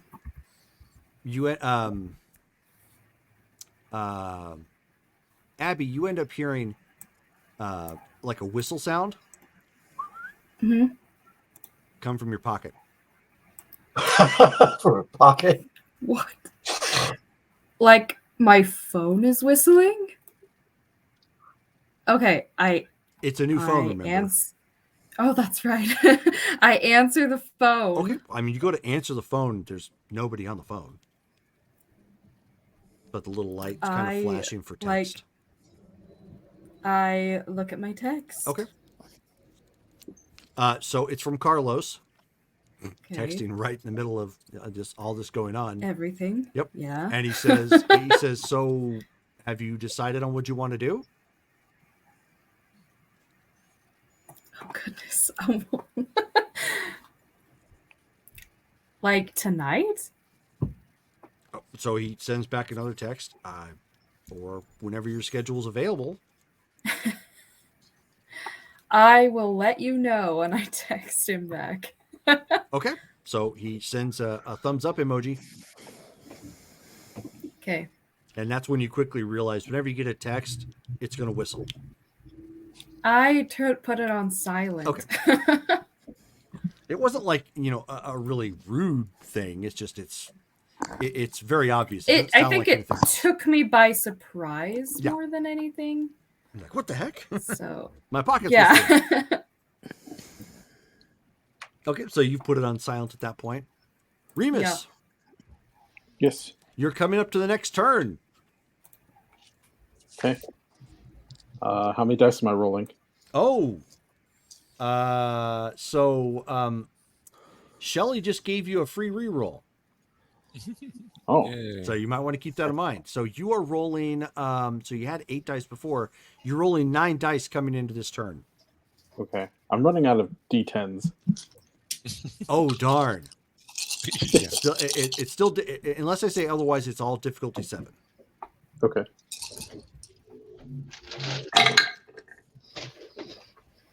A 6.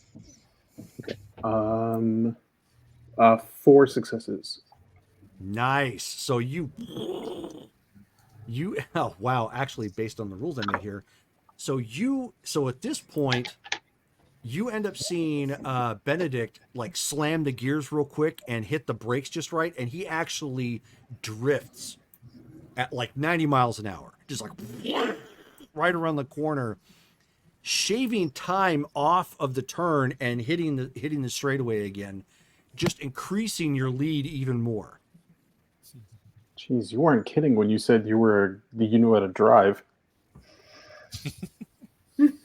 So he just like turns and he winks. Can I check the glove boxes? Like I'm like whenever I'm not being slammed up against the side of the car, I'm looking for clues. There's got to be like something in here. Sure. So I mean, you open up the glove compartment, and you pull out basically some documentation that's in there, and it says Lauren Ipsum $, sit Amet, and it just kind of keeps going in random Latin gibberish. Okay. Apparently, Lorem Ipsum is working with Little John. Or the software developers just put random text there, so that way it would look like there was something in place. Oh yeah, well I don't know if Remus knows what Lorem Ipsum is. He never went to college, so he's probably like, oh, it's in a code. I'll try to crack it. Go ahead and roll again on the straightaway.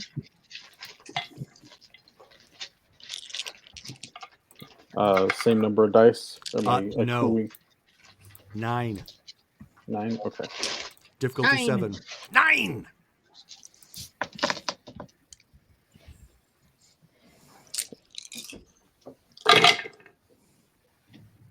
Okay. Vanish, but then that's 2, 3, 4 successes again. Good Lord. I swear I thought I made this more difficult. So at this point, the way you guys are gunning it and driving, you are so far ahead that even when you look in the rear view mirror, you don't even see headlights coming up to the next turn that you've already come out of. You guys have just blown past, any semblance of competition at this point, and you're flooring it. It's literally redlining the engine on this thing, and it's doing nothing. Like, you're just taking these curves, the turns. It's almost like the computer is teaching a master class on how to drive. I'm gonna say, like, do you see a finish line? I've never played this game. Apparently, maybe I should get it for you for your birthday. Why don't you give me a charisma, and because you're being honest, give me a charisma and expression check. Difficulty 6. Okay. Turn Benedict into a gamer. Okay. Difficulty what again? Difficulty 6. 6. 6? Okay. 2 successes. Okay. And at that point, you guys are flying. You're still flying down the road. Give me after you made that, give me give me one more check. At this point, you're making the last turn. Okay, difficulty 7. Yes.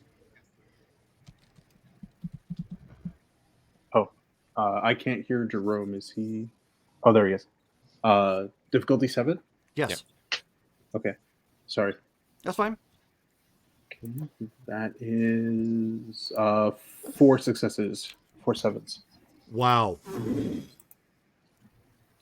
So again, same thing. You pull that turn so hard and so smooth. It was like it was a precision drift, just right around that corner. And at this point, there's no reason to even roll. As you guys round that corner, you can see the you can see the end. Basically the flags, waving, and there's a crowd coming to all around where the finish line is at. He ends up bringing that car to a stop, and with such cushion to it, you're not even thrown around. Just like brings it into a final stop, and there's like loud music playing all around. As they come out, and at that point, there's that fuzzing again. Bring up my shoot stick. and with that, you got all of you end up seeing Remus go limp. I catch Remus and like guide him down to the ground so he doesn't, not a hard fall. Okay. I'm like, kid, come on, man, snap out of it. Slap his face a few times. I'm gonna check his mind. Okay.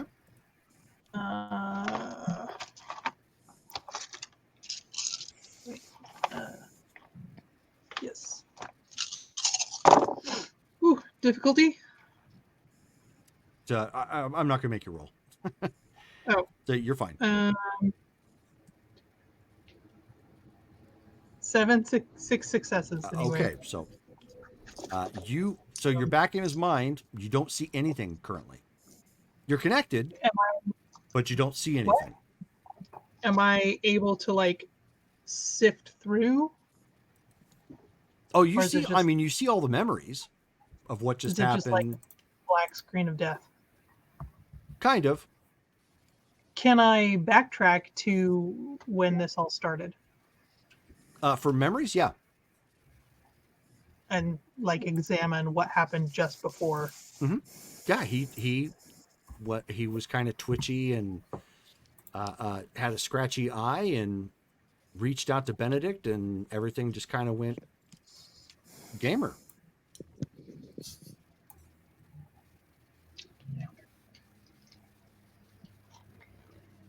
I will pull out and ask if anybody has a medical skill.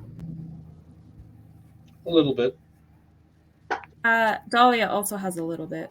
Oh, of what skill? I'm sorry. Medical. Medical skill. Medical. I have a dot. I have a little bit. Any of you want to take a look at his eye? I was able to figure out, or able to see his memories, and it looks like he was exhibiting some kind of twitch or like itchiness right before this happened. I don't know if it's related to his eye, but that's all I can think of. Jerome, take out a pen light. Okay. And I'm gonna stand next to him. Look at his eye. And okay. He appears to be unconscious at this point, correct? Yes. Okay. And just based on what you said, I take the pen light out and carefully examine the areas around the eyes. Do they appear red, irritated, anything? The left eye does a little, yeah, where he was probably had been rubbing it. I've cut out a lot of eyeballs, so probably would be able to see if it's a real eyeball, or if something's wrong with it on that level. Oh yeah, I mean, anybody wants to make their medical check, it's going to be intelligence and medicine. I'm leaving overlooking. I'm not touching him though. Difficulty 6 or 7. Difficulty 6. You're just making a precursor and check. medicine. Okay, I've got 3 successes just looking at the eyes. I only got one. 2, 3. We're teaming up on this. That's Yeah. 7. By your powers combined.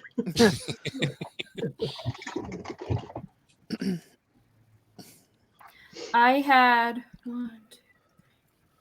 5 successes, but also a 1. So 4. Oh, so 4 successes. Still really good. So it's 11. So we got 11 successes. But I also had a 10. Does that discount the 1? If you have a 4 in one of the bit like intelligence or medicine, do, then it yeah. then that'll explode. Mm-hmm. So you get 5. You got 4. A 10 is worth 2 points instead of 1. Yeah. Yes. So she had 1, and then so she had, I think she had 4 after the 1. 4 after the 1. Well, I rolled 6 of them. Mm-hmm. Okay. A 10, a 9, a 6, 7, and a 7. So that's 5 successes. But then and a- my failed 6 one was a successes. 1. So the 10 counts for 2, Mm-hmm. and then each of the others minus 1. That's 5 successes. 5 successes. five. Okay. 5. Okay. Okay. So you got 5. 3. 3. 3. And then Steven? 1. 1. Okay. So you guys are Well, going. You guys are combing like every inch of Remus at this point. Going over and giving sort of a precursory view of what could be going on. What looks like. He seems healthy as far as undeath is concerned. Outside of the irritation in the eye, you're not seeing much of anything. You can tell that. Based on what was happening, his muscles are a little tense. Probably as a reaction to whatever was going on. You can tell that he doesn't seem to be like in torpor or anything of that nature. It's almost more just like a slumber at this point. With the connector behind the eye, we could take a spoon and take the eye out to see if there is anything behind the eye. And then once he is awake, he can heal it. I mean, we can push it back in, but Sansa's like, oh, she just stands up and backs up at that. Yeah, and Dahlia, I ruined the don't moment. think that's a great idea, Henri. I was going to say, Dahlia, you could confirm that would be accurate, given your levels of experimentation. Right, yeah. Perhaps you just should let him just ride it out, and he'll come back. Yeah, give him some of the blood that's got some relaxants in it. Let his body tone down. Because no matter what we're seeing, if you're bleeding out through your nose, there is nothing good associated with that symptom. Not a thing. Well, doesn't that usually mean I'm going off TV, but doesn't that usually mean aneurysm or something like that?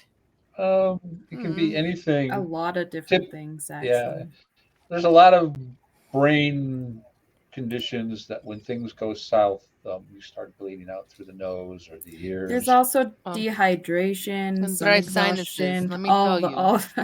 that. And at that point, you see Remus's eyes focus on Henri because Henri was talking about and like staring at him. spooning out his eyes, sort of thing. I could get it out right now. Yeah, you're like that close to his eye. He's just And like, you are awake, Remus. He's probably like stretching your eyelids. It would not even be that hard. Oh, Remus, are you waking up? Are you with us? Yeah. I see your eye looking at me. Yeah.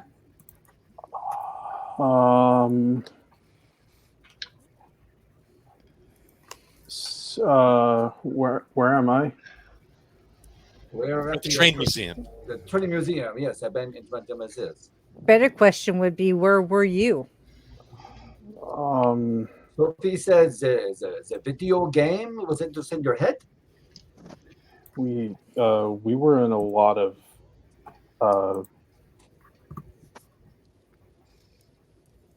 we were in a lot of when we were at the church. Like I felt it felt like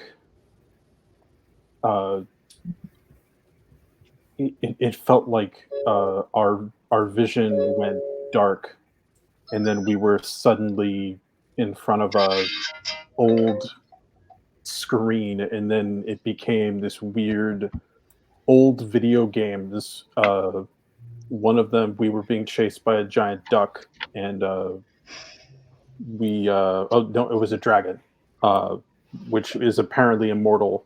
I killed a couple of ghosts. Then we were in another game, Pitfall. Uh, Laura Croft was there. Does anyone know this Laura Croft? Why would she attack him? She didn't attack. All she did is she just pointed me in a direction. I jumped over some alligators and stuff, and then. So she was a friend. Okay. Yeah. Then we were driving in a car video game. I don't. Remus, did you feed before you left tonight? Did I feed? Yeah, you did. From the fridge. I did. Yeah, from my fridge. Are you sure that it wasn't some psychedelic blood you might have got a hold of? How recently was your fridge refilled? Yeah. I would need to ask Jeeves about that. I don't really know how I feel right now. But you see us? I do see you. I know who all of you are. I'm. How many fingers am I holding up? Hold on, I gotta clear this thing out of the way. 4. I don't. Jerome, is this some like the thing that that you've messaged me? Is this something that I would be panicking over, or is this like no? Okay. No, more like a calm at this point. Okay. Well, I don't know. This is a weird situation to be in, but yeah. I guess I'll just say it. Benedict is not here anymore. Neither is Remus. I'm sorry? What? Yeah, no, I'm You are possessed? It's before it was like there was 2 people occupying the same vehicle, but now it's just me. So you're saying you and Benedict are now one person? Yeah. I know this. This is from the Avengers movie. With the big guy, the green guy is no longer green. He is now gray. So it's so he is always angry. He says, and so like, is this you? You are is it 2 in 1? And so this you don't change anymore. So it's right.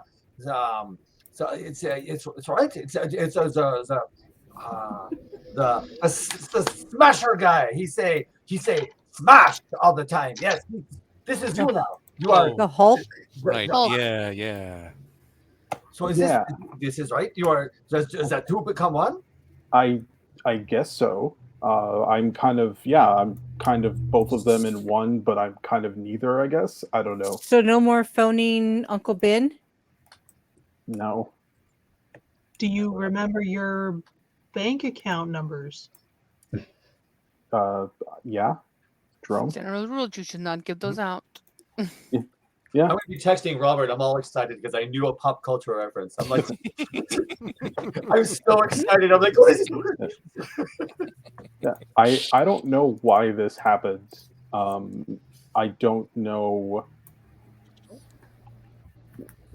why this occurred like over the I don't know. I felt like something was weird at the church, but now Oh, better you than me. I mean, things were definitely weird at the church, but I don't know what that has to do with Benedict. Gee, can't So how do imagine why you guys have been talking about fallen angels and all the rest of that stuff, and we took a person with multiple personalities to a church, and someone put them together. Yeah, can't possibly be any connection to that. Can't possibly be any good influence trying to be helpful. No, wouldn't possibly happen. I would see it more in an exorcism than I don't follow. of the spirits. Well, we'll postulate that good and evil actually exist. Just run with it.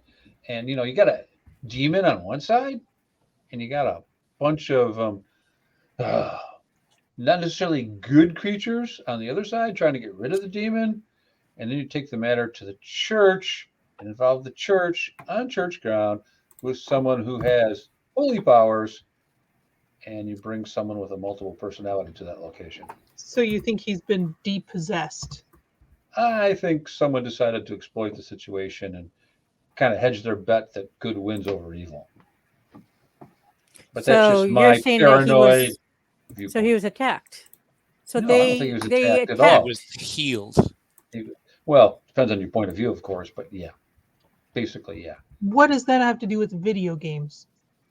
It's the method. Hold on. Angels don't play video games. Video games. You played video games in your head? Yeah, it was. And they were both there. I heard them. But yeah, no.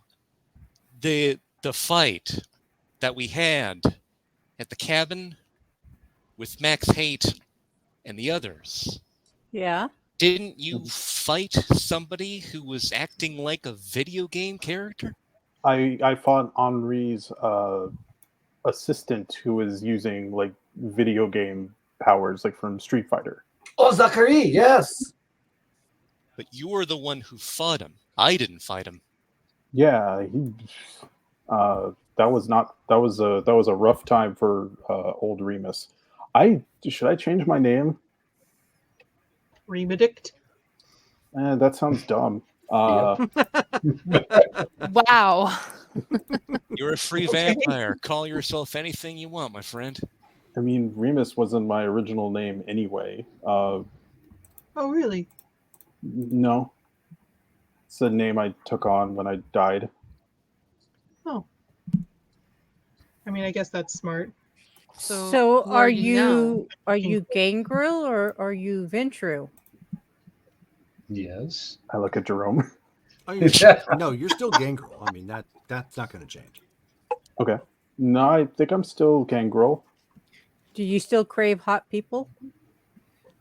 Do I still crave hot people? That's in your post. Oh. Already addressed that. This smasher guy, he was green, then he was a gray. He has another Hulk. name. Yeah, the Hulk. Bruce Banner. Yeah. As far as the blood thing goes, like I feel like that would be my preference, but it doesn't seem to be a limit anymore. Sansa says that the Hulk's name was Bruce. Maybe you should be Bruce. He doesn't look like a Bruce. Actually, I like that name. But, call yourself whatever you want as long as you feel good about it. Because that's what we'll call you. Don't pick something stupid. I'll have to think about it. I agree. Remedict is stupid. And Eleanor comes back in with a vial of blood. I don't think we're going to be needing that anymore. You might want to keep it on hand in case there's a repeat, though. You should definitely watch him for a while. I don't know. I might need it tonight. Can I look at his aura? Sure. Oh yeah, me too, actually. I'm not going to because I don't have that ability. Do you still remember what the other person's, I guess, personality that you had? Yeah, I remember. I remember everything that happened to both of them. So you are neither of them, and but both of them. Yeah, That's very weird. I'm both of them, but I'm not sure if it makes sense for me to be one or the other. If that makes So sense. it is like though you just decided to team up and be one. Do you remember feeding on you? Do I remember that? Of course. Okay. Yeah. You fed on you. Those That of is you who crazy. rolled aura perception, he is probably the calmest you have ever seen him. Do I still have the like aura of diablerie? Is that still the black veins? Is that there? But he has that. Okay. Seems pretty calm. And he still just looks like a vampire. Yeah. He still has the veins. I thought those Weird. faded away after a year. Hasn't it been more than a year for him? Apparently, it takes longer than that because I It believe I can still have at times. two.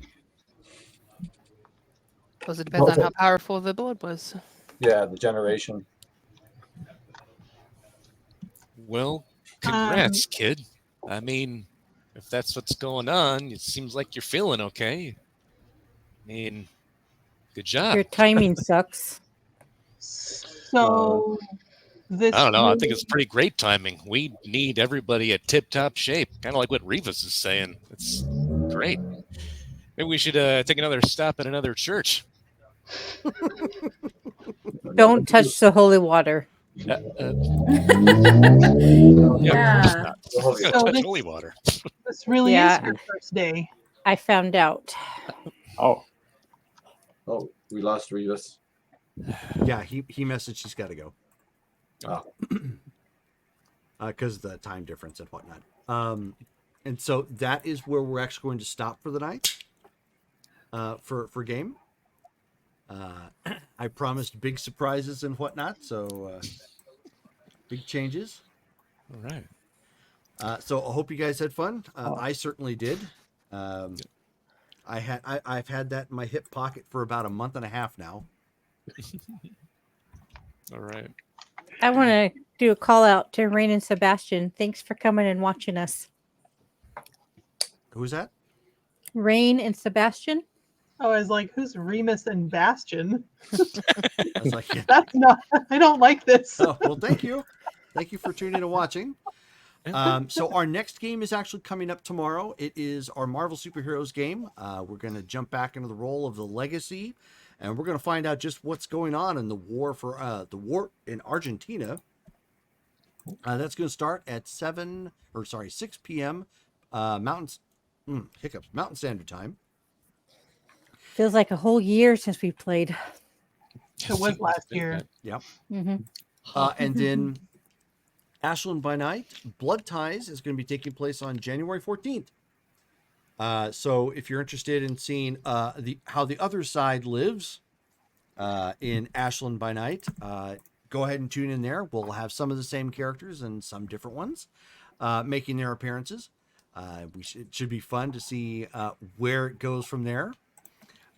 So if you catch us, if you watch us on a live stream, thank you. Otherwise, if you catch us on the video on demand, we should have this updated to our YouTube page here soon. So thank you again for tuning in, and hope you guys have a great weekend. Good night. Au revoir. Peace. Man.